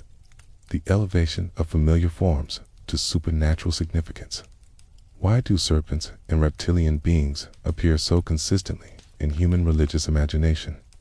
Several factors may contribute to this pattern. First, snakes are genuinely remarkable creatures. They move without legs, gliding across the ground in ways that seem almost magical. They shed their skins and appear renewed, suggesting powers of regeneration and rebirth. They can kill with venom, delivering death through a single bite. They inhabit hidden places, emerging from holes in the ground or from beneath rocks, suggesting connections to underworld realms. Their unblinking eyes and flicking tongues give them an alien quality that sets them apart from other animals. Second, snakes evoke strong emotional responses in humans. Fear of snakes appears to be partially innate, a legacy of our evolutionary history, when venomous serpents posed real dangers to to our ancestors. This deep-seated reaction gives snakes a psychological power that few other animals possess. When something affects us so profoundly, we naturally incorporate it into our symbolic systems, using it to represent forces and concepts that lie beyond ordinary experience. The serpent becomes a vehicle for expressing the numinous, the powerful, the sacred. Third, snakes occupy liminal spaces in the natural world. They live between earth and water, emerging from the ground to hunt on the surface before retreating to hidden dens. They move between the world of the living and what ancient peoples imagined as the realm of the dead beneath the earth. This liminal quality makes them natural symbols for transitions and boundaries, for powers that mediate between different states of being. Deities associated with death and rebirth, with the passage between worlds, naturally take serpentine form. The Ubaid figurines participate in this global pattern of serpent symbolism while remaining unique in their specific form. Their elongated heads and slanted eyes create a reptilian impression without precisely replicating any known species of snake or lizard. They are human-sized and human-shaped, standing or sitting in human postures, yet their faces belong to another order of being entirely. This combination of familiarity and strangeness, of human and reptilian, gives them their particular power to fascinate and unsettle. Comparative mythology can illuminate possibilities, but cannot prove connections. We cannot know whether the Ubaid people shared beliefs with the later cultures whose serpent symbolism we understand better. We cannot trace direct lines of transmission from prehistoric Mesopotamia to India or China or Mesoamerica. What we can say is that humans everywhere have found meaning in the serpent form, have seen in reptilian creatures reflections of powers and realities that transcend ordinary experience. The Ubaid figurines stand at the beginning of this tradition in the Near East, the earliest known examples of what would become a persistent and pervasive theme in human spiritual expression. As we contemplate these connections across time and space, we glimpse something of the unity underlying human religious experience. Different cultures had developed different specific beliefs and practices, but certain patterns recur again and again, suggesting shared aspects of human psychology and spirituality. The serpent is one such pattern, a form that speaks to something deep within us, something that predates civilization itself and continues to resonate in the modern world. The Ubaid figurines, with their reptilian faces and their ancient mystery, remind us that we are not the first to feel the power of the serpent, and we will not be the last. The indigenous traditions of Africa and Australia add further dimensions to our understanding of global serpent symbolism. In many African cultures, the python is venerated as a sacred creature associated with rain, fertility, and ancestral spirits. The Dahomey people of West Africa worshipped the rainbow serpent Dan, a being that united heaven and earth and represented the cycle of life. Australian Aboriginal traditions featured the rainbow serpent, one of the most important beings in the Dreamtime mythology. This great serpent shaped the landscape, created water sources, and established the laws that govern human society. Its power persists in sacred sites throughout the continent. These diverse traditions share a recognition that the serpent represents something beyond ordinary animal nature. The serpent transcends its biological form to become a vehicle for expressing ideas about creation, its transformation, and the hidden powers that govern existence, whether benevolent or threatening, associated with water or with the underworld. The serpent consistently marks the boundary between the mundane and the sacred, the visible and the invisible, the known and the mysterious. The persistence of serpent symbolism into the modern era demonstrates its enduring psychological power. Even in secular contexts, serpents carry symbolic weight. The medical profession continues to use serpent imagery, and snakes appear in countless logos and artistic representations. The fear and fascination that serpents evoke remain as strong as ever, suggesting that the associations that made them sacred to ancient peoples continue to operate in contemporary minds. When we return our attention to the Ubaid figurines with this global perspective, We see them not as isolated oddities, but as early expressions of a universal human tendency. The people who made these figurines were participating in something larger than themselves, tapping into wellsprings of symbolism that would flow through countless cultures across thousands of years. The comparative approach reminds us that the Ubaid figurines are simultaneously unique and universal. They are unique in their specific form, in their archaeological context, in the particular cultural moment that produced them. They are universal in their participation in patterns of human religious imagination that transcend any single culture or era. Understanding them requires attention to both dimensions, appreciating their particularity while recognizing their place in the larger human story. The Ubaid figurines have found a second life in the modern imagination. It's far removed from the scholarly debates and archaeological contexts we have explored thus far. In an age of mass media and instant global communication, images of these ancient objects have spread across the internet, appearing on websites, in documentaries, and in countless social media posts. They have become icons of mystery, enlisted in support of theories that range from the speculative to the fantastical. This popular fascination with the figurines tells us something not only about the objects themselves, but about contemporary appetites for wonder and the enduring human desire to find meaning in the enigmatic remnants of the past. The ancient astronaut hypothesis represents one of the most prominent alternative frameworks within which the Ubaid figurines have been interpreted. Proponents of this view suggest that Earth was visited in prehistoric times by intelligent beings from other worlds, and that these visitors influenced the development of human civilization. The reptilian figurines in this interpretation, not symbolic representations or artistic conventions, but literal depictions of the extraterrestrial beings who came to our planet thousands of years ago. The elongated heads and slanted eyes, features that seem so alien to human anatomy, are taken as evidence of non-human physiology rather than imaginative creation. This interpretation gained significant popular exposure through the work of authors like Erich von Däniken, whose 1968 book, Chariots of the Gods, proposed that many ancient monuments and artifacts were products of alien intervention. While von Däniken did not focus specifically on the Ubaid figurines, the framework he established has been applied to them by subsequent writers and researchers in the alternative history genre.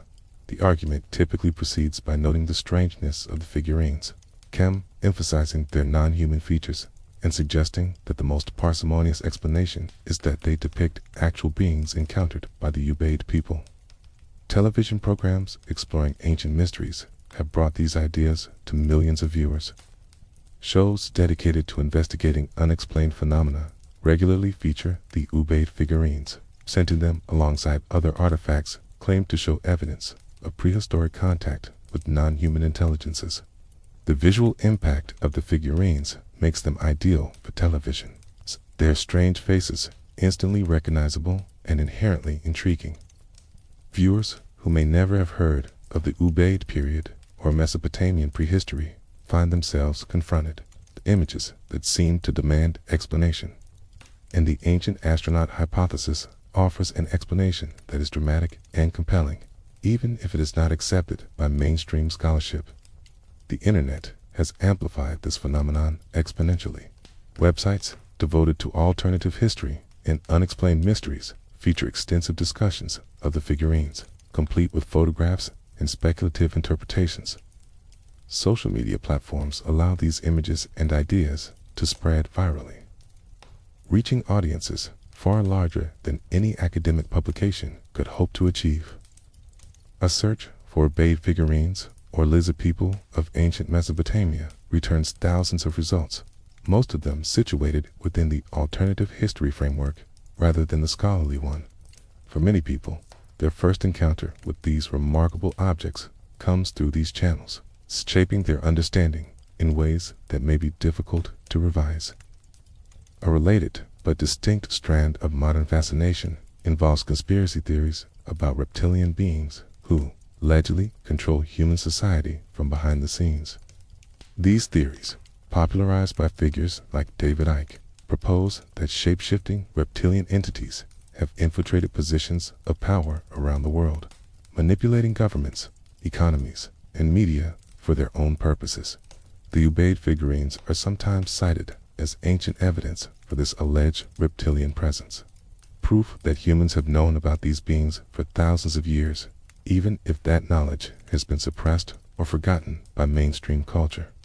The reptilian conspiracy theories draw upon and amplify anxieties about power, secrecy, and the hidden forces that seem to shape human destiny. They provide a framework for making sense of a world that often feels chaotic and beyond individual control, offering explanations that, however implausible they may seem to skeptics, satisfy a deep human need for pattern and meaning. The Ubaid figurines, with their undeniably reptilian features and their emergence from the mists of prehistory, fit neatly into this narrative, becoming artifacts that seem to confirm what believers already suspect about the true nature of reality. It is important to approach these alternative interpretations with both critical rigor and genuine curiosity about why they resonate so powerfully with contemporary audiences. Mainstream scholars reject the ancient astronaut hypothesis and reptilian conspiracy theories for good reasons. There is no credible evidence that Earth has been visited by extraterrestrial beings, and the figurines can be adequately explained through conventional, archaeological, and anthropological frameworks. The features that seem so alien can be understood as artistic conventions, ritual, symbolism, or representations of supernatural beings imagined by the Ubaid people themselves. Invoking extraterrestrials or interdimensional reptiles adds unnecessary complexity without explanatory gain. Yet the popularity of these alternative interpretations points to something significant about the human relationship with mystery. Academic explanations, however well supported by evidence, often fail to satisfy the emotional and spiritual needs that draw people to ancient artifacts in the first place. When a scholar says that the figurines probably represent fertility spirits or shamanic transformation, they are offering an interpretation that may be correct, but that lacks the drama and cosmic significance of the ancient astronaut hypothesis. The alternative theories, whatever their evidential shortcomings, tap into a sense of wonder and a desire for transcendence that purely materialist explanations struggle to provide. The appeal of these theories also reflects a certain democratization of knowledge and interpretation. In earlier eras, the meaning of ancient artifacts was determined by experts, scholars who had devoted years to studying the relevant languages, cultures, and archaeological methods. Their interpretations were authoritative, presented in academic publications that few outside the scholarly community would ever read. The internet has changed this dynamic, allowing anyone with curiosity and a connection to access images of artifacts and to propose their own interpretations. The alternative history community represents, in part, rejection of expert authority and an assertion that ordinary people are capable of discerning truths that academics have missed or suppressed. This democratization has both positive and negative aspects. On the positive side, it has brought widespread attention to artifacts like the Ubaid figurines that might otherwise remain known only to specialists. More people than ever before are aware of these remarkable objects and are thinking about what they might mean. The questions that alternative theorists ask, even when their answers are unconvincing, often point to genuine mysteries that deserve continued investigation. Why do these figurines have reptilian features? What do they mean to the people who made them? These are legitimate questions, and the fact that non-experts are asking them is not inherently problematic. On the negative side, the spread of alternative interpretations without adequate critical evaluation can lead to misunderstanding and misinformation. When people encounter the Ubaid figurines, primarily through ancient astronaut documentaries or conspiracy theory websites, they may come away with a distorted view of what these objects are and what we can legitimately say about them. Careful nuanced interpretations offered by scholars get lost in the noise of more sensational claims. The distinction between what is known, what is plausible, and what is mere speculation becomes blurred, making it difficult for non-specialists to evaluate competing claims. The Ubaid figurines have also found their way into fiction and popular entertainment, inspiring artists, writers, and game designers who find in their strange forms a rich source of creative material. Science fiction and fantasy works have incorporated reptilian humanoids, clearly influenced by these ancient images, creating worlds where such beings exist as characters with their own histories and motivations. Horror fiction has drawn upon the unsettling quality of the figurines, using them as touchstones for stories about ancient evils awakening in the modern world. Video games have featured reptilian creatures in ancient Mesopotamian settings that owe something to the visual vocabulary established by these prehistoric artifacts. Creative engagement with the figurines represents yet another dimension of their modern significance. Artists are not bound by the constraints of scholarly interpretation.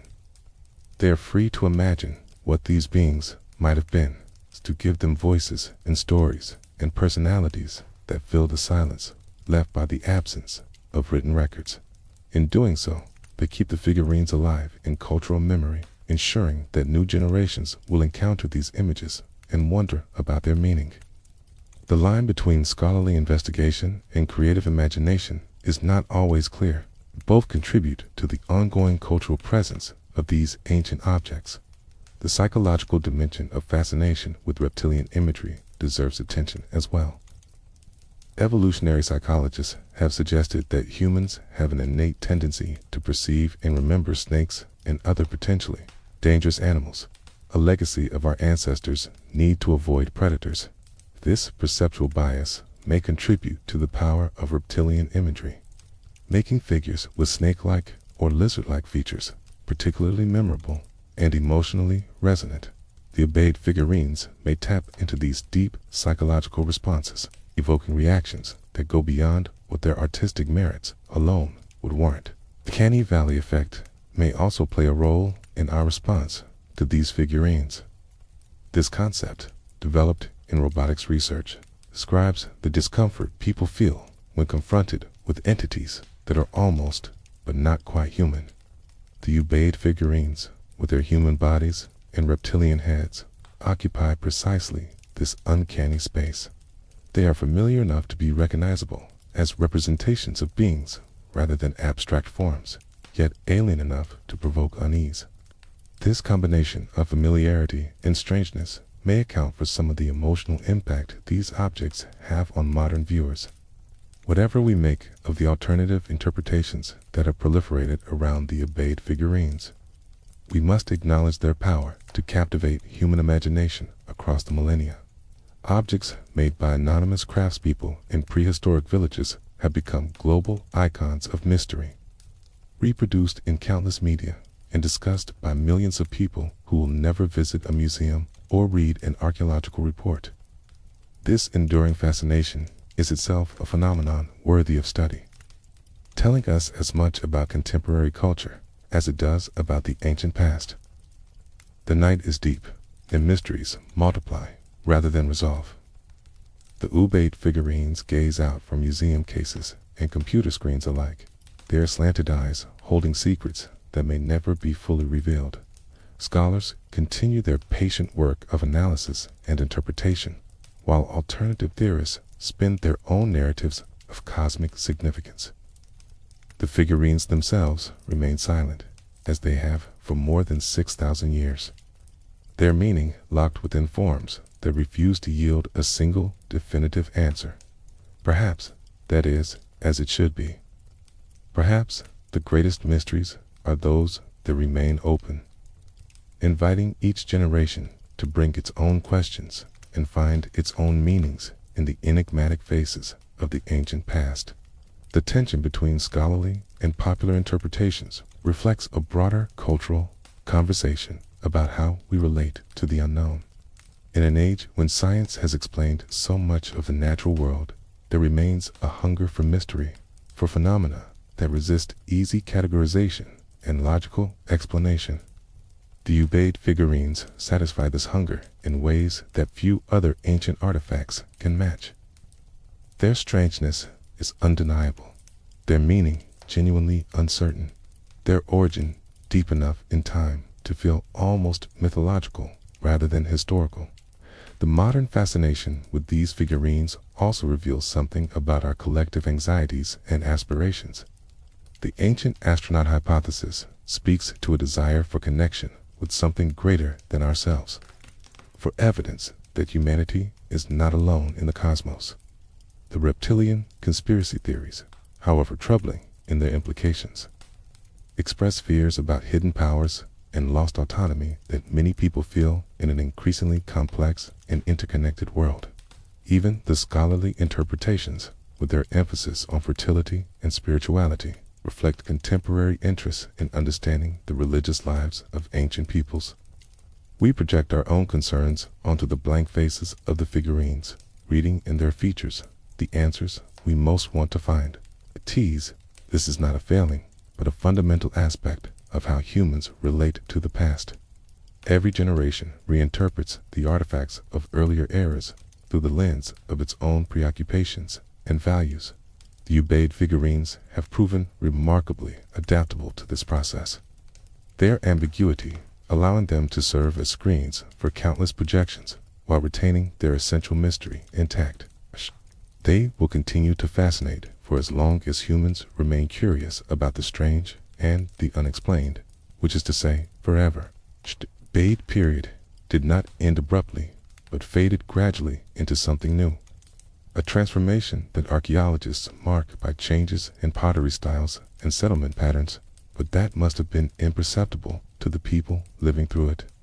Over centuries, the villages grew larger and more complex. Social hierarchies became more pronounced.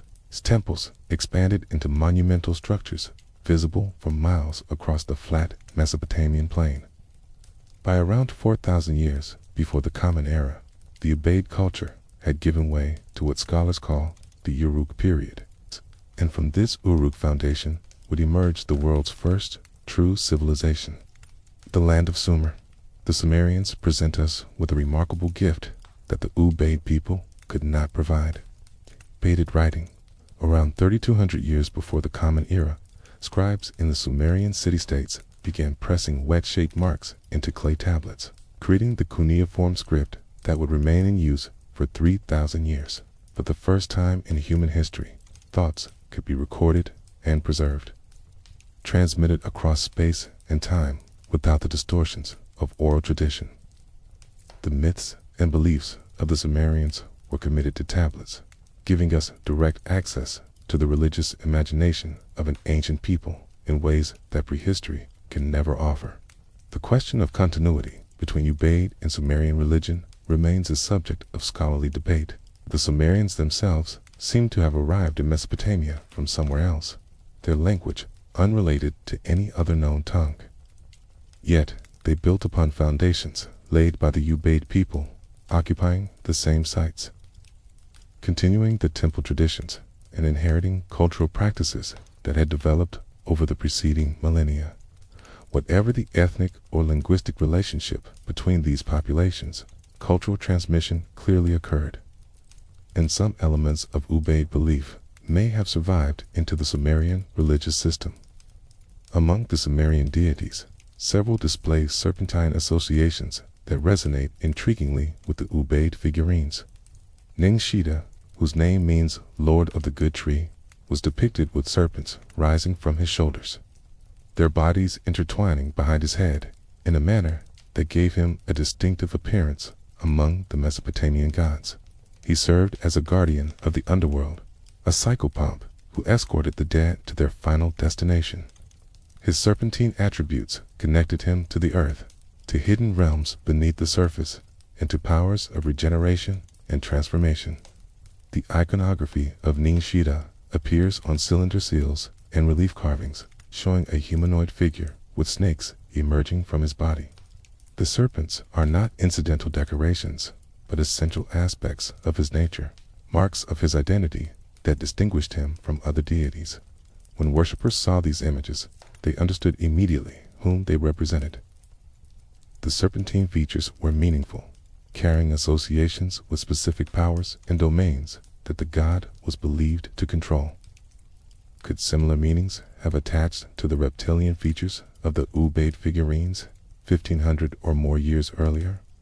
Enki, one of the greatest gods of the Sumerian pantheon, also bore connections to serpentine imagery in watery realms. He was the lord of the Abzu, the freshwater ocean believed to lie beneath the earth, from which springs and rivers emerged. His domain was wisdom, crafts, and magic, and he was credited with creating humanity and protecting them from divine wrath. Enki's association with underground waters links him to serpent symbolism, for snakes were creatures of the earth who emerged from hidden places, just as water emerged from underground springs. The Abzu itself, Enki's watery kingdom, is imagined as a realm of primordial power, the source of life-giving water, and the repository of divine wisdom. Temples dedicated to Enki often incorporated pools or channels of water, architectural representations of the cosmic waters over which he presided. The serpent, as a creature comfortable in water and on land, would naturally serve as an appropriate symbol for a deity whose domain bridged these two realms. The Ubaid people, living among marshes and waterways, may have developed similar associations between reptilian forms and the powers of the aquatic world. The Anunnaki, a group of deities central to Sumerian religion, have attracted particular attention in alternative history circles. Their name, often translated as those of royal blood or princely offspring, designated the great gods who determined the fates of humanity and the cosmos. In Sumerian mythology, the Anunnaki were responsible for important decisions affecting both divine and human realms. They appear in various myths, sometimes as a collective body of judges, sometimes as individual deities with specific functions and personalities. Later Mesopotamian tradition, particularly Babylonian and Assyrian texts, continued to reference the Anunnaki, and their role evolved over time. In some contexts, they became associated with the underworld, serving as judges of the dead alongside other chthonic powers. Their connection to the earth and to realms beneath the surface invited associations with creatures like serpents who inhabited these hidden domains. While the Anunnaki were not typically depicted as reptilian in Mesopotamian art, their associations with the earth and the underworld created conceptual links that later interpreters would exploit. Modern alternative theorists, particularly those influenced by the work of Zecharia Sitchin, have proposed that the Anunnaki were actually extraterrestrial beings who came to Earth in the distant past. Sitchin claimed to find evidence for this theory in his translations of Sumerian texts. His readings have been rejected by mainstream Assyriologists as fundamentally flawed. In this alternative framework, the Ubaid figurines become evidence of what the Anunnaki actually looked like. Reptilian beings whose true appearance was preserved by the Ubaid people before later traditions obscured the truth. These alternative interpretations, whatever their scholarly shortcomings, have brought the Anunnaki and the Ubaid figurines to wide public attention. The names of Sumerian gods that were once known only to specialists have become familiar to millions through books, documentaries, and internet discussions. This popularization has had the curious effect of making ancient Mesopotamian religion seem more accessible, even as it distorts the actual content of that religion. People who have never read a cuneiform text feel that they know something about the Anunnaki, even if what they know is filtered through layers of modern reinterpretation. Returning to the cuneiform sources themselves, we find numerous references to serpentine beings and snake-related mythology. The Sumerian underworld was home to various monsters and demons, some of which had reptilian characteristics. The Mashusu, a dragon-like creature with serpentine body and feline features, served as a symbol of the god Marduk in later Babylonian religion. Serpent imagery appears in myths of creation and destruction, of wisdom and danger, of guardianship and threat. The Mesopotamian religious imagination was thoroughly populated with reptilian beings of various types. One particularly relevant text is the Sumerian king list, which records the rulers of Mesopotamia from the beginning of kingship down to historical times. The earliest kings on this list are credited with impossibly long reigns, thousands of years for each ruler, suggesting a legendary rather than historical origin. These antediluvian kings, those who ruled before the great flood that the Sumerians believed had once devastated the world, were associated with a time when gods and humans interacted more directly. Some interpreters have suggested that these legendary rulers may preserve memories of the Ubaid period, the era before writing, when the foundations of Mesopotamian civilization were laid. The flood narrative itself, found in various Mesopotamian texts, including the famous Epic of Gilgamesh, presents an interesting parallel to the Ubaid archaeological record.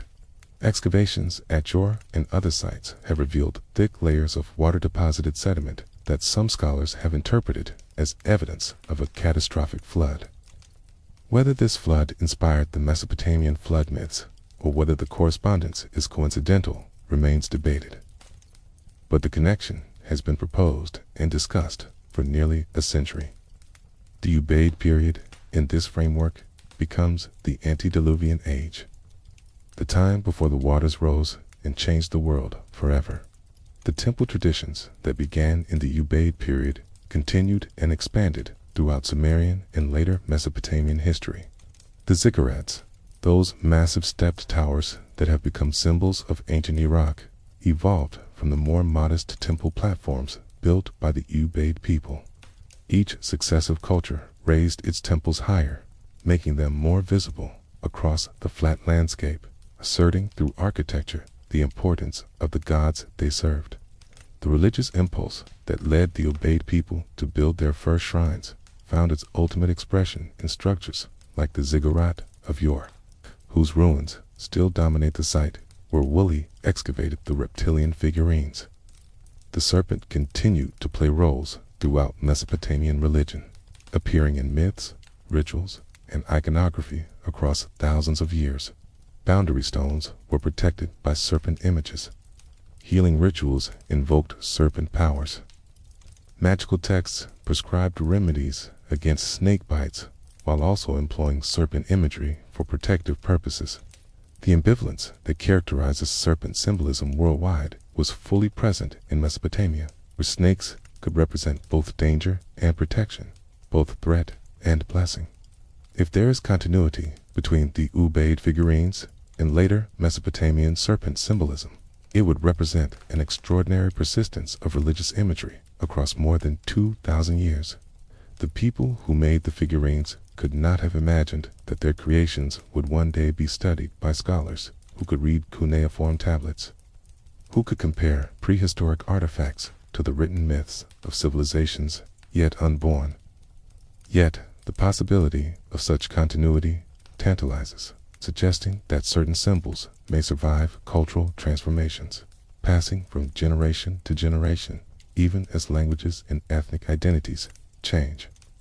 The whispers of Sumer reach back to us across 5,000 years, preserved in clay tablets that have survived the rise and fall of empires. These whispers tell of gods and monsters, of creation and destruction, of the powers that shaped the world and determined human destiny. Among these whispers are traces of serpentine beings, deities, and demons, whose forms echo the reptilian features of the Ubaid figurines. We cannot prove direct continuity, cannot demonstrate with certainty that the same beliefs persisted from the Ubaid villages to the Sumerian cities. The resonances are there, inviting us to imagine connections that span the gulf between prehistory and history. The Sumerians themselves may have wondered about the origins of their religious traditions. They inherited temples that had stood on the same sites for centuries before their arrival, sacred spaces whose foundations reached back into ages they could not remember. The figurines we now call Ubaid were buried beneath their feet, forgotten remnants of beliefs that had transformed beyond recognition. Yet something of those ancient visions may have survived in the serpent gods they worshipped, in the underground waters they revered, in the mysteries they celebrated in temples whose roots reach down to the very beginning of civilization itself. The cuneiform texts that have survived represent only a fraction of what was once written. Countless tablets have been lost to the ravages of time, destroyed by conquest, or simply eroded away by the elements. The texts we have are themselves copies of earlier compositions, sometimes preserving readings that differ from one version to another.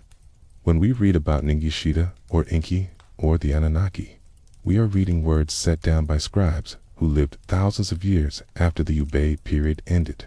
How much of what they recorded reflected genuine ancient traditions, and how much was the creation of their own era, we cannot always determine. Yet the persistence of certain themes across Mesopotamian history suggests that some core ideas remain stable, even as their expressions changed. The veneration of water as a source of life and wisdom, the association of underground realms with both danger and sacred power, the use of serpentine imagery to represent beings of supernatural significance. These patterns appear again and again across the millennia of Mesopotamian textual evidence.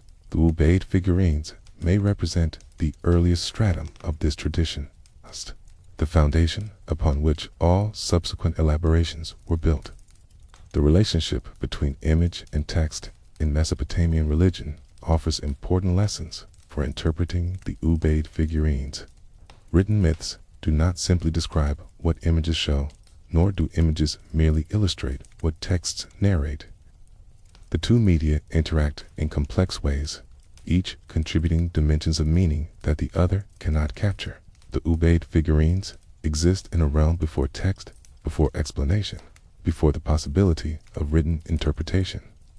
They are pure image, unmediated by words, and their meaning must be sought through visual analysis and archaeological context alone.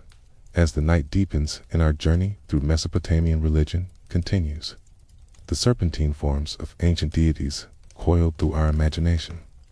The underground waters of Enki's Absulab, at the edges of consciousness, the snake-shouldered Ningishita stands guard at the threshold between worlds. Somewhere beneath it all, in layers of time that even the Sumerians could not reach, the Ubaid figurines wait with their enigmatic faces, their slanted eyes gazing toward mysteries that grow deeper with every passing millennium. The silence of prehistory poses challenges that no amount of scholarly ingenuity can fully overcome. When we study the Sumerians, or the Egyptians, or the Greeks, we have texts to guide our interpretations. Words written by the people themselves, explaining what they believed and why they acted as they did. These texts are imperfect guides, certainly, colored by the perspectives of their authors and the purposes for which they were composed. But they provide a foundation, a starting point from which investigation can proceed. The Ubaid period offers no such foundation. We are left with objects alone, material remains that must speak for themselves without the benefit of accompanying explanation. The discipline of prehistoric archaeology has developed methods for extracting meaning from material culture, techniques for reading the silent evidence left behind by peoples who had no writing. These methods involve careful attention to context, noting where objects were found and what accompanied them. They require comparison across sites and regions, identifying patterns that might reveal shared practices or beliefs. They draw upon ethnographic analogies, using observations of living cultures to suggest possible meanings for ancient artifacts. But all of these methods have limitations, and responsible scholars acknowledge that their interpretations remain tentative, subject to revision as new evidence emerges or new theoretical frameworks develop. The Ubaid figurines exemplify both the possibilities and the frustrations of prehistoric interpretation. Their distinctive form allows us to recognize them immediately, to distinguish them from other types of figurines, and to trace their distribution across time and space. Their contexts tell us that they were associated with burials, with domestic spaces, and with temples, suggesting that they played roles in multiple domains of life. Their consistency across a wide geographic area and a long temporal span indicates that they were not random creations, but products of a shared tradition with established conventions. All of this we can determine from the archaeological record alone. What we cannot determine with certainty is what the figurines meant, what beliefs or concepts or experiences they were intended to represent. The reptilian features are visually striking, but we do not know whether they were meant to depict actual beings that the Ubaid people believed existed. Symbolic representations of abstract concepts transformed humans in ritual states was something else entirely that we have not even imagined. Each of these interpretations can find some support in the evidence, but none can be definitively established. The figurines keep their secrets, and we must learn to live with uncertainty. The limits of archaeological knowledge are not simply a matter of insufficient evidence, though more evidence would certainly be welcome. K. They are built into the nature of the enterprise itself. K. Material objects do not come with labels explaining their meaning. Acquire meaning through use, through the beliefs and intentions of the people who made and employed them. When those people are gone and their traditions broken, the meaning goes with them, leaving only the physical shell behind. We can study the shell with all the tools of modern science, analyzing its composition and construction, mapping its distribution and associations. But the meaning that animated it, the living significance it held for its original users, that we can only guess. Other ritual objects from the Ubaid period provide additional context for understanding the figurines, but also multiply the mysteries requiring explanation. Clay tokens of various shapes appear at Ubaid sites, simple geometric forms that seem to have served administrative or accounting functions. These tokens would eventually evolve into the first writing systems, their shapes becoming the basis for early cuneiform signs. Their presence in Ubaid contexts indicates that the people of this era were developing systems for recording and transmitting information, even if they had not yet invented true writing. The cognitive sophistication required for such systems should caution us against underestimating the intellectual capabilities of these prehistoric peoples. Ceramic vessels with elaborate painted decorations offer another window into Ubaid artistic expression. The patterns that adorn this pottery are geometric rather than representational, consisting of lines and dots and triangles arranged in bands and panels. Scholars have attempted to read meaning into these patterns, seeing in them representations of water, plants, or cosmological concepts, but without textual confirmation. Such readings remain speculative. Cards may have been purely decorative, pleasing to the eye, without carrying deeper significance, or they may have encoded meanings so specific to their cultural context that we can never hope to recover them. The pottery, like the figurines, speaks a visual language we have forgotten how to understand.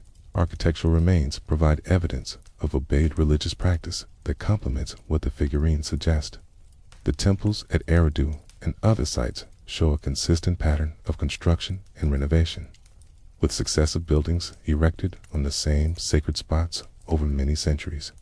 These were not ordinary structures, but spaces set apart for special purposes, their layouts and features distinct from domestic architecture. Offerings were deposited within and around them, objects given to whatever powers the temples served. The figurines found in temple contexts may have been among these offerings, gifts to beings whose names we will never know. The burials of the Ubaid period revealed attitudes toward death that shaped the meaning of objects placed with the deceased, the flexed position of the bodies, the grave goods that accompanied them, the locations chosen for interment. All of these details speak to beliefs about what happened after death and what the dead might need on their journey. The presence of reptilian figurines in some burials suggests that these beings, whatever they represented, were thought to be relevant to the afterlife. Perhaps they served as guides for the dead, companions on the journey to whatever realm awaited beyond this life. Perhaps they were protective presences, guardians against dangers that the deceased might encounter. We can propose these possibilities, but we cannot prove them. The interpretation of prehistoric art has generated extensive theoretical literature. As scholars grapple with the fundamental challenge of understanding visual representations created by people whose conceptual frameworks we do not share. Some approaches emphasize universal aspects of human cognition, arguing that certain symbols and images carry meanings that transcend cultural boundaries. Others stress the specificity of cultural context, insisting that meaning is always locally constructed and cannot be read off from form alone. The debate continues without resolution, and different scholars bring different assumptions to their analysis of objects like the Ubaid figurines.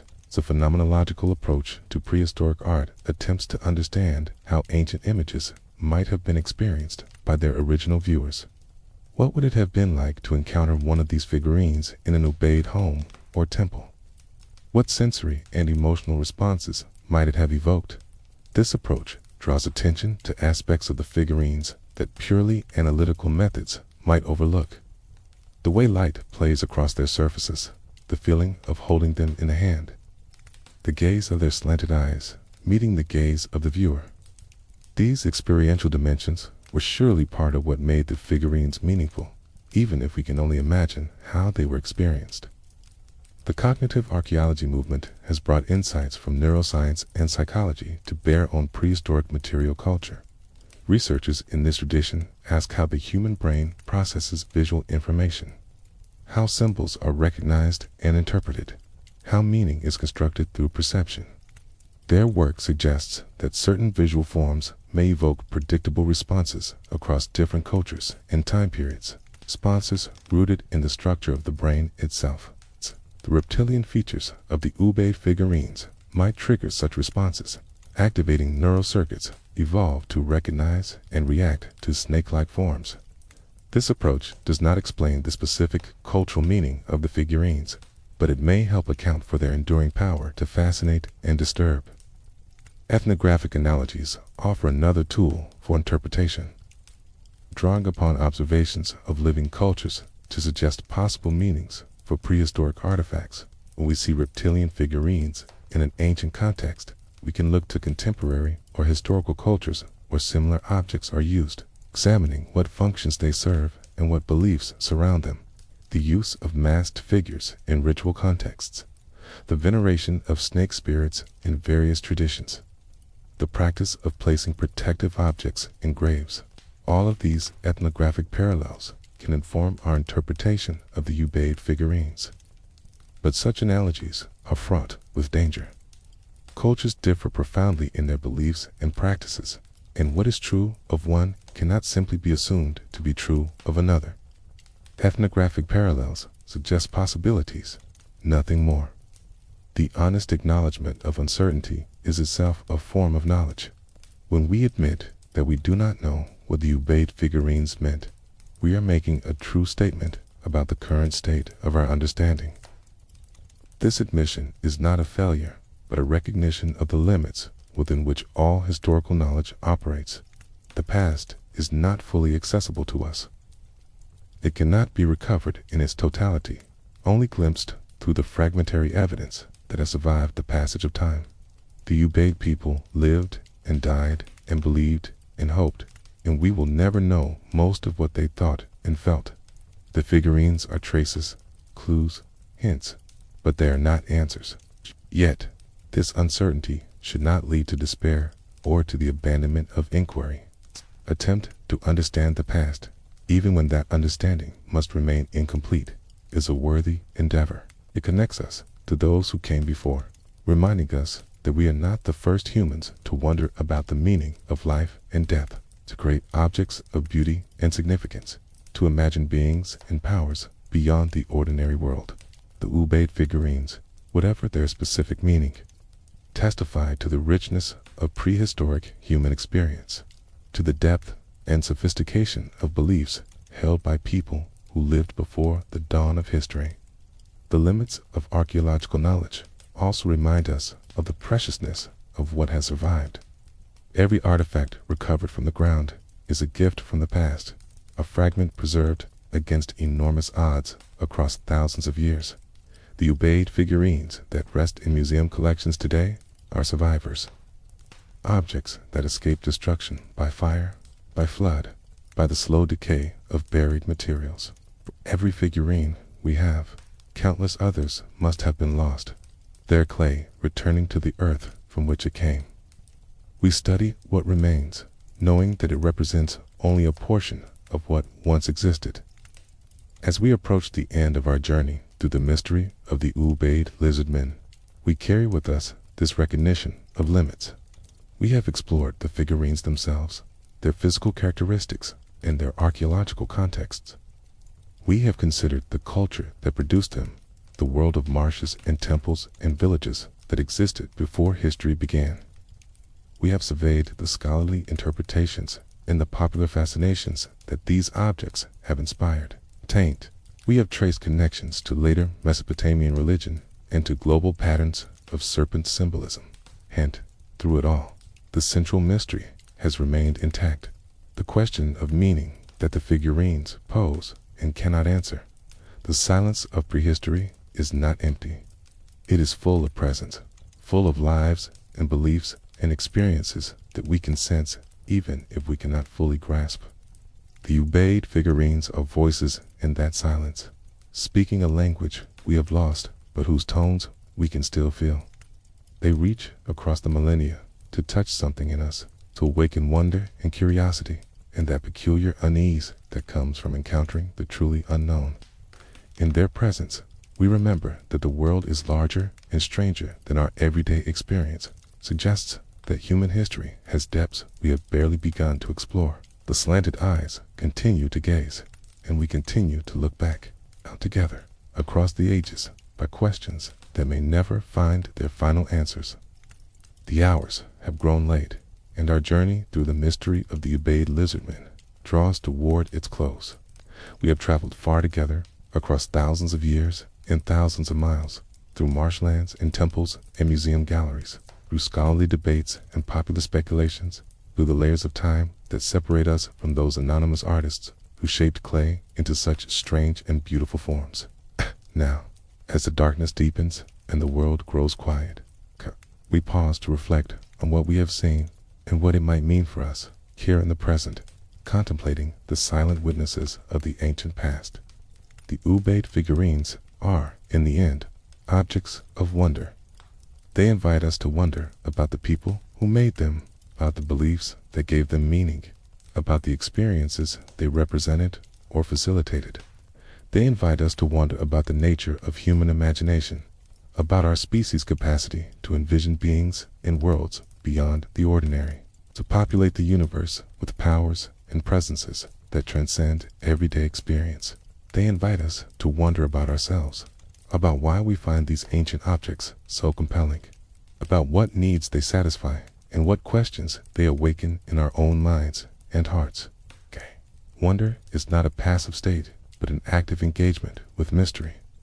When we wonder, we open ourselves to possibilities that lie beyond our current understanding. We acknowledge that the world contains more than we can know, that there are depths and dimensions to reality that escape our grasp. This acknowledgement is not a defeat, but a liberation, a release from the illusion that everything can be explained and controlled. But the Ubaid figurines, with their refusal to yield a single definitive meaning, are perfect objects for wonder. They resist our interpretive efforts, just enough to keep the mystery alive, to preserve that essential uncertainty that makes genuine wonder possible. What do the figurines reveal about human imagination? They show us that the capacity for symbolic thought is for representing beings and concepts that have no direct counterpart in physical reality is very old indeed. More than 6,000 years ago, before cities and empires, before writing and recorded history, people were creating images that transcended the everyday world. They were imagining beings with reptilian heads and human bodies, nursing mothers with slanted eyes, figures that stood at the boundary between the familiar and the strange. This imaginative capacity is not a recent development, but a fundamental feature of our species, present from the earliest times for which we have material evidence. The figurines also revealed the social nature of imagination.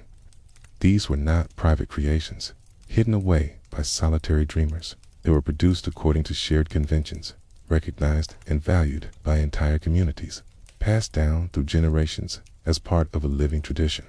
The consistency of their form across a wide geographic area and a long temporal span demonstrates that the images they embodied had currency beyond individual minds. They were collective visions, shared understandings of what the sacred or the supernatural looked like. This social dimension of imagination reminds us that our own visions and beliefs are shaped by the communities to which we belong, that even our most private thoughts participate in larger patterns of meaning. The nursing mothers among the Ubaid figurines speak particularly eloquently to the human condition. Here, in the midst of all this strangeness, are images of tender care, of the bond between mother and child that is among the most fundamental of human experiences. Whatever supernatural beings these figures represent, they are beings who nurture their young, who cradle infants against their breasts in gestures of protection and love. This blend of the alien and the intimate creates a powerful emotional resonance. It suggests that even the powers beyond ordinary reality were imagined as capable of the feelings and relationships that define human life at its most basic level. Our fascination with the unknown is not a weakness to be overcome, but a strength to be cultivated. The curiosity that draws us to the Ubaid figurines, that makes us wonder what they meant and why they were made, is the same curiosity that drives scientific inquiry and artistic creation, that pushes us to explore the outer reaches of the possible and the imaginable. When we encounter something we do not understand, we can turn away in frustration or lean in with interest. The figurines reward those who lean in, revealing new facets the longer one contemplates them, offering deeper mysteries the more one learns about their context and history. The passage of time has transformed the figurines into something their makers never intended.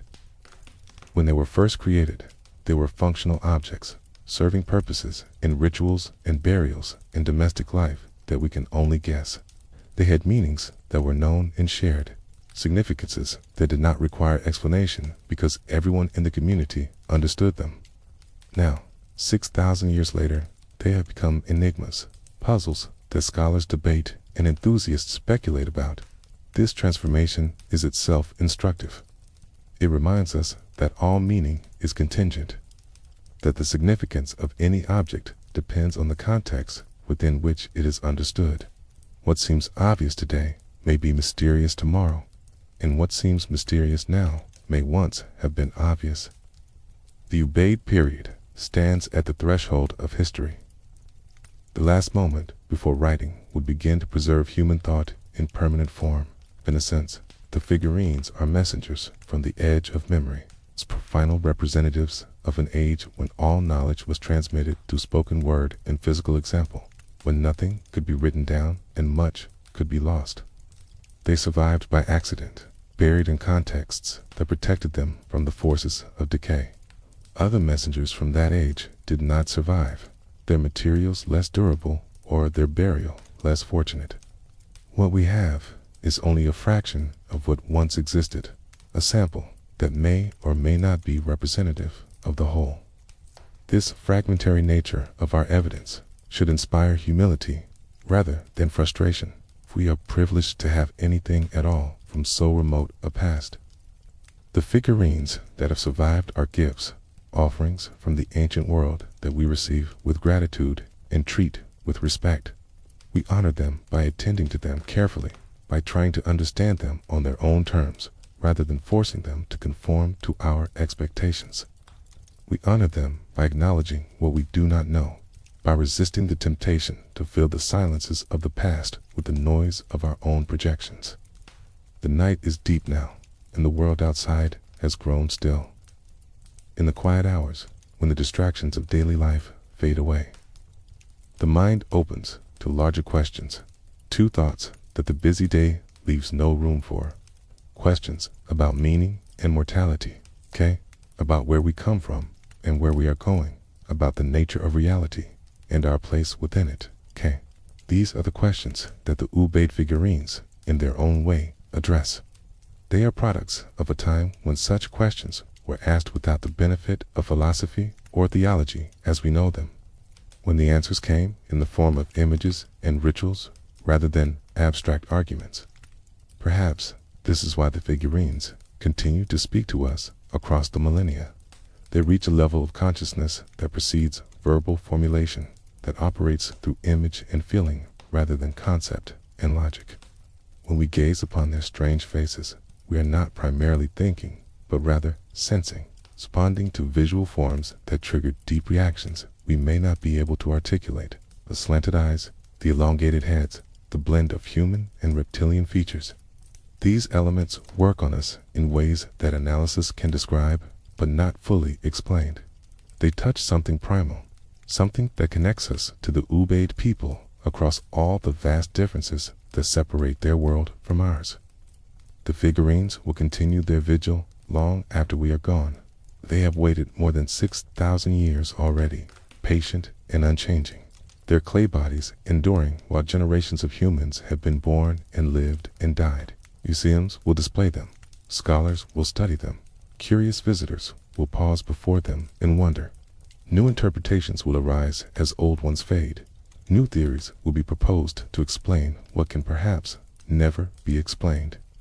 The figurines will receive them all with the same silent gaze, giving nothing away, keeping their secrets as they have always kept them. There is comfort in this permanence, in the thought that some things endure beyond the span of individual lives. Ubaid people who made these figurines are gone, their names forgotten, their individual hopes and fears dissolved into the general current of human experience. But their creations remain, testifying to their existence, carrying something of their vision into a future they could never have imagined. In making these objects, they achieved a kind of immortality, not for themselves as individuals, but for their culture, for the tradition of which they were part. We who contemplate their work become links in a chain that stretches back to the very origins of civilization. Sleep approaches and thoughts begin to soften around the edges. Let the images of the Ubaid figurines settle gently into consciousness. See them not as problems to be solved, but as presences to be acknowledged, ancient companions on the long journey of human wandering. Their reptilian faces need not disturb, but can instead reassure, reminding us that the unknown has always been with us, that every generation has faced mysteries it could not resolve. We are not alone in our puzzlement, not unique in our fascination with the strange and the unexplained. The marshes of ancient Mesopotamia have long since changed, some drained by modern engineering, others altered by the slow shifts of climate and geography. The villages where the Ubaid people lived have crumbled to dust, their mud brick walls dissolved back into the earth from which they came. The temples where offerings were made have fallen into ruin, their foundations buried beneath later constructions and later ruins.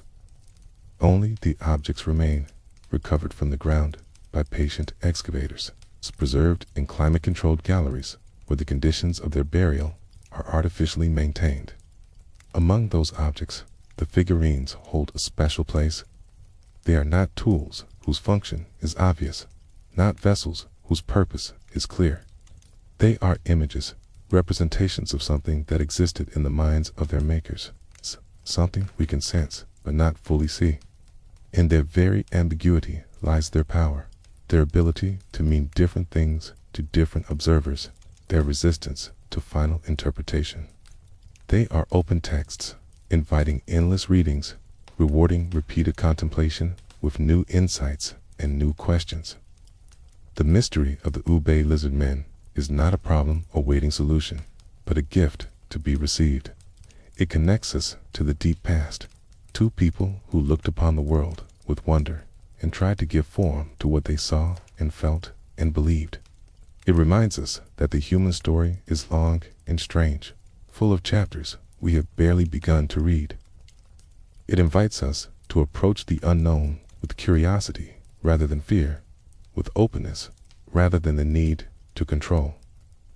Let the night carry you now to toward rest. Let the images of the ancient figurines dissolve into dreams, where their meanings might be glimpsed in ways that waking thought cannot achieve.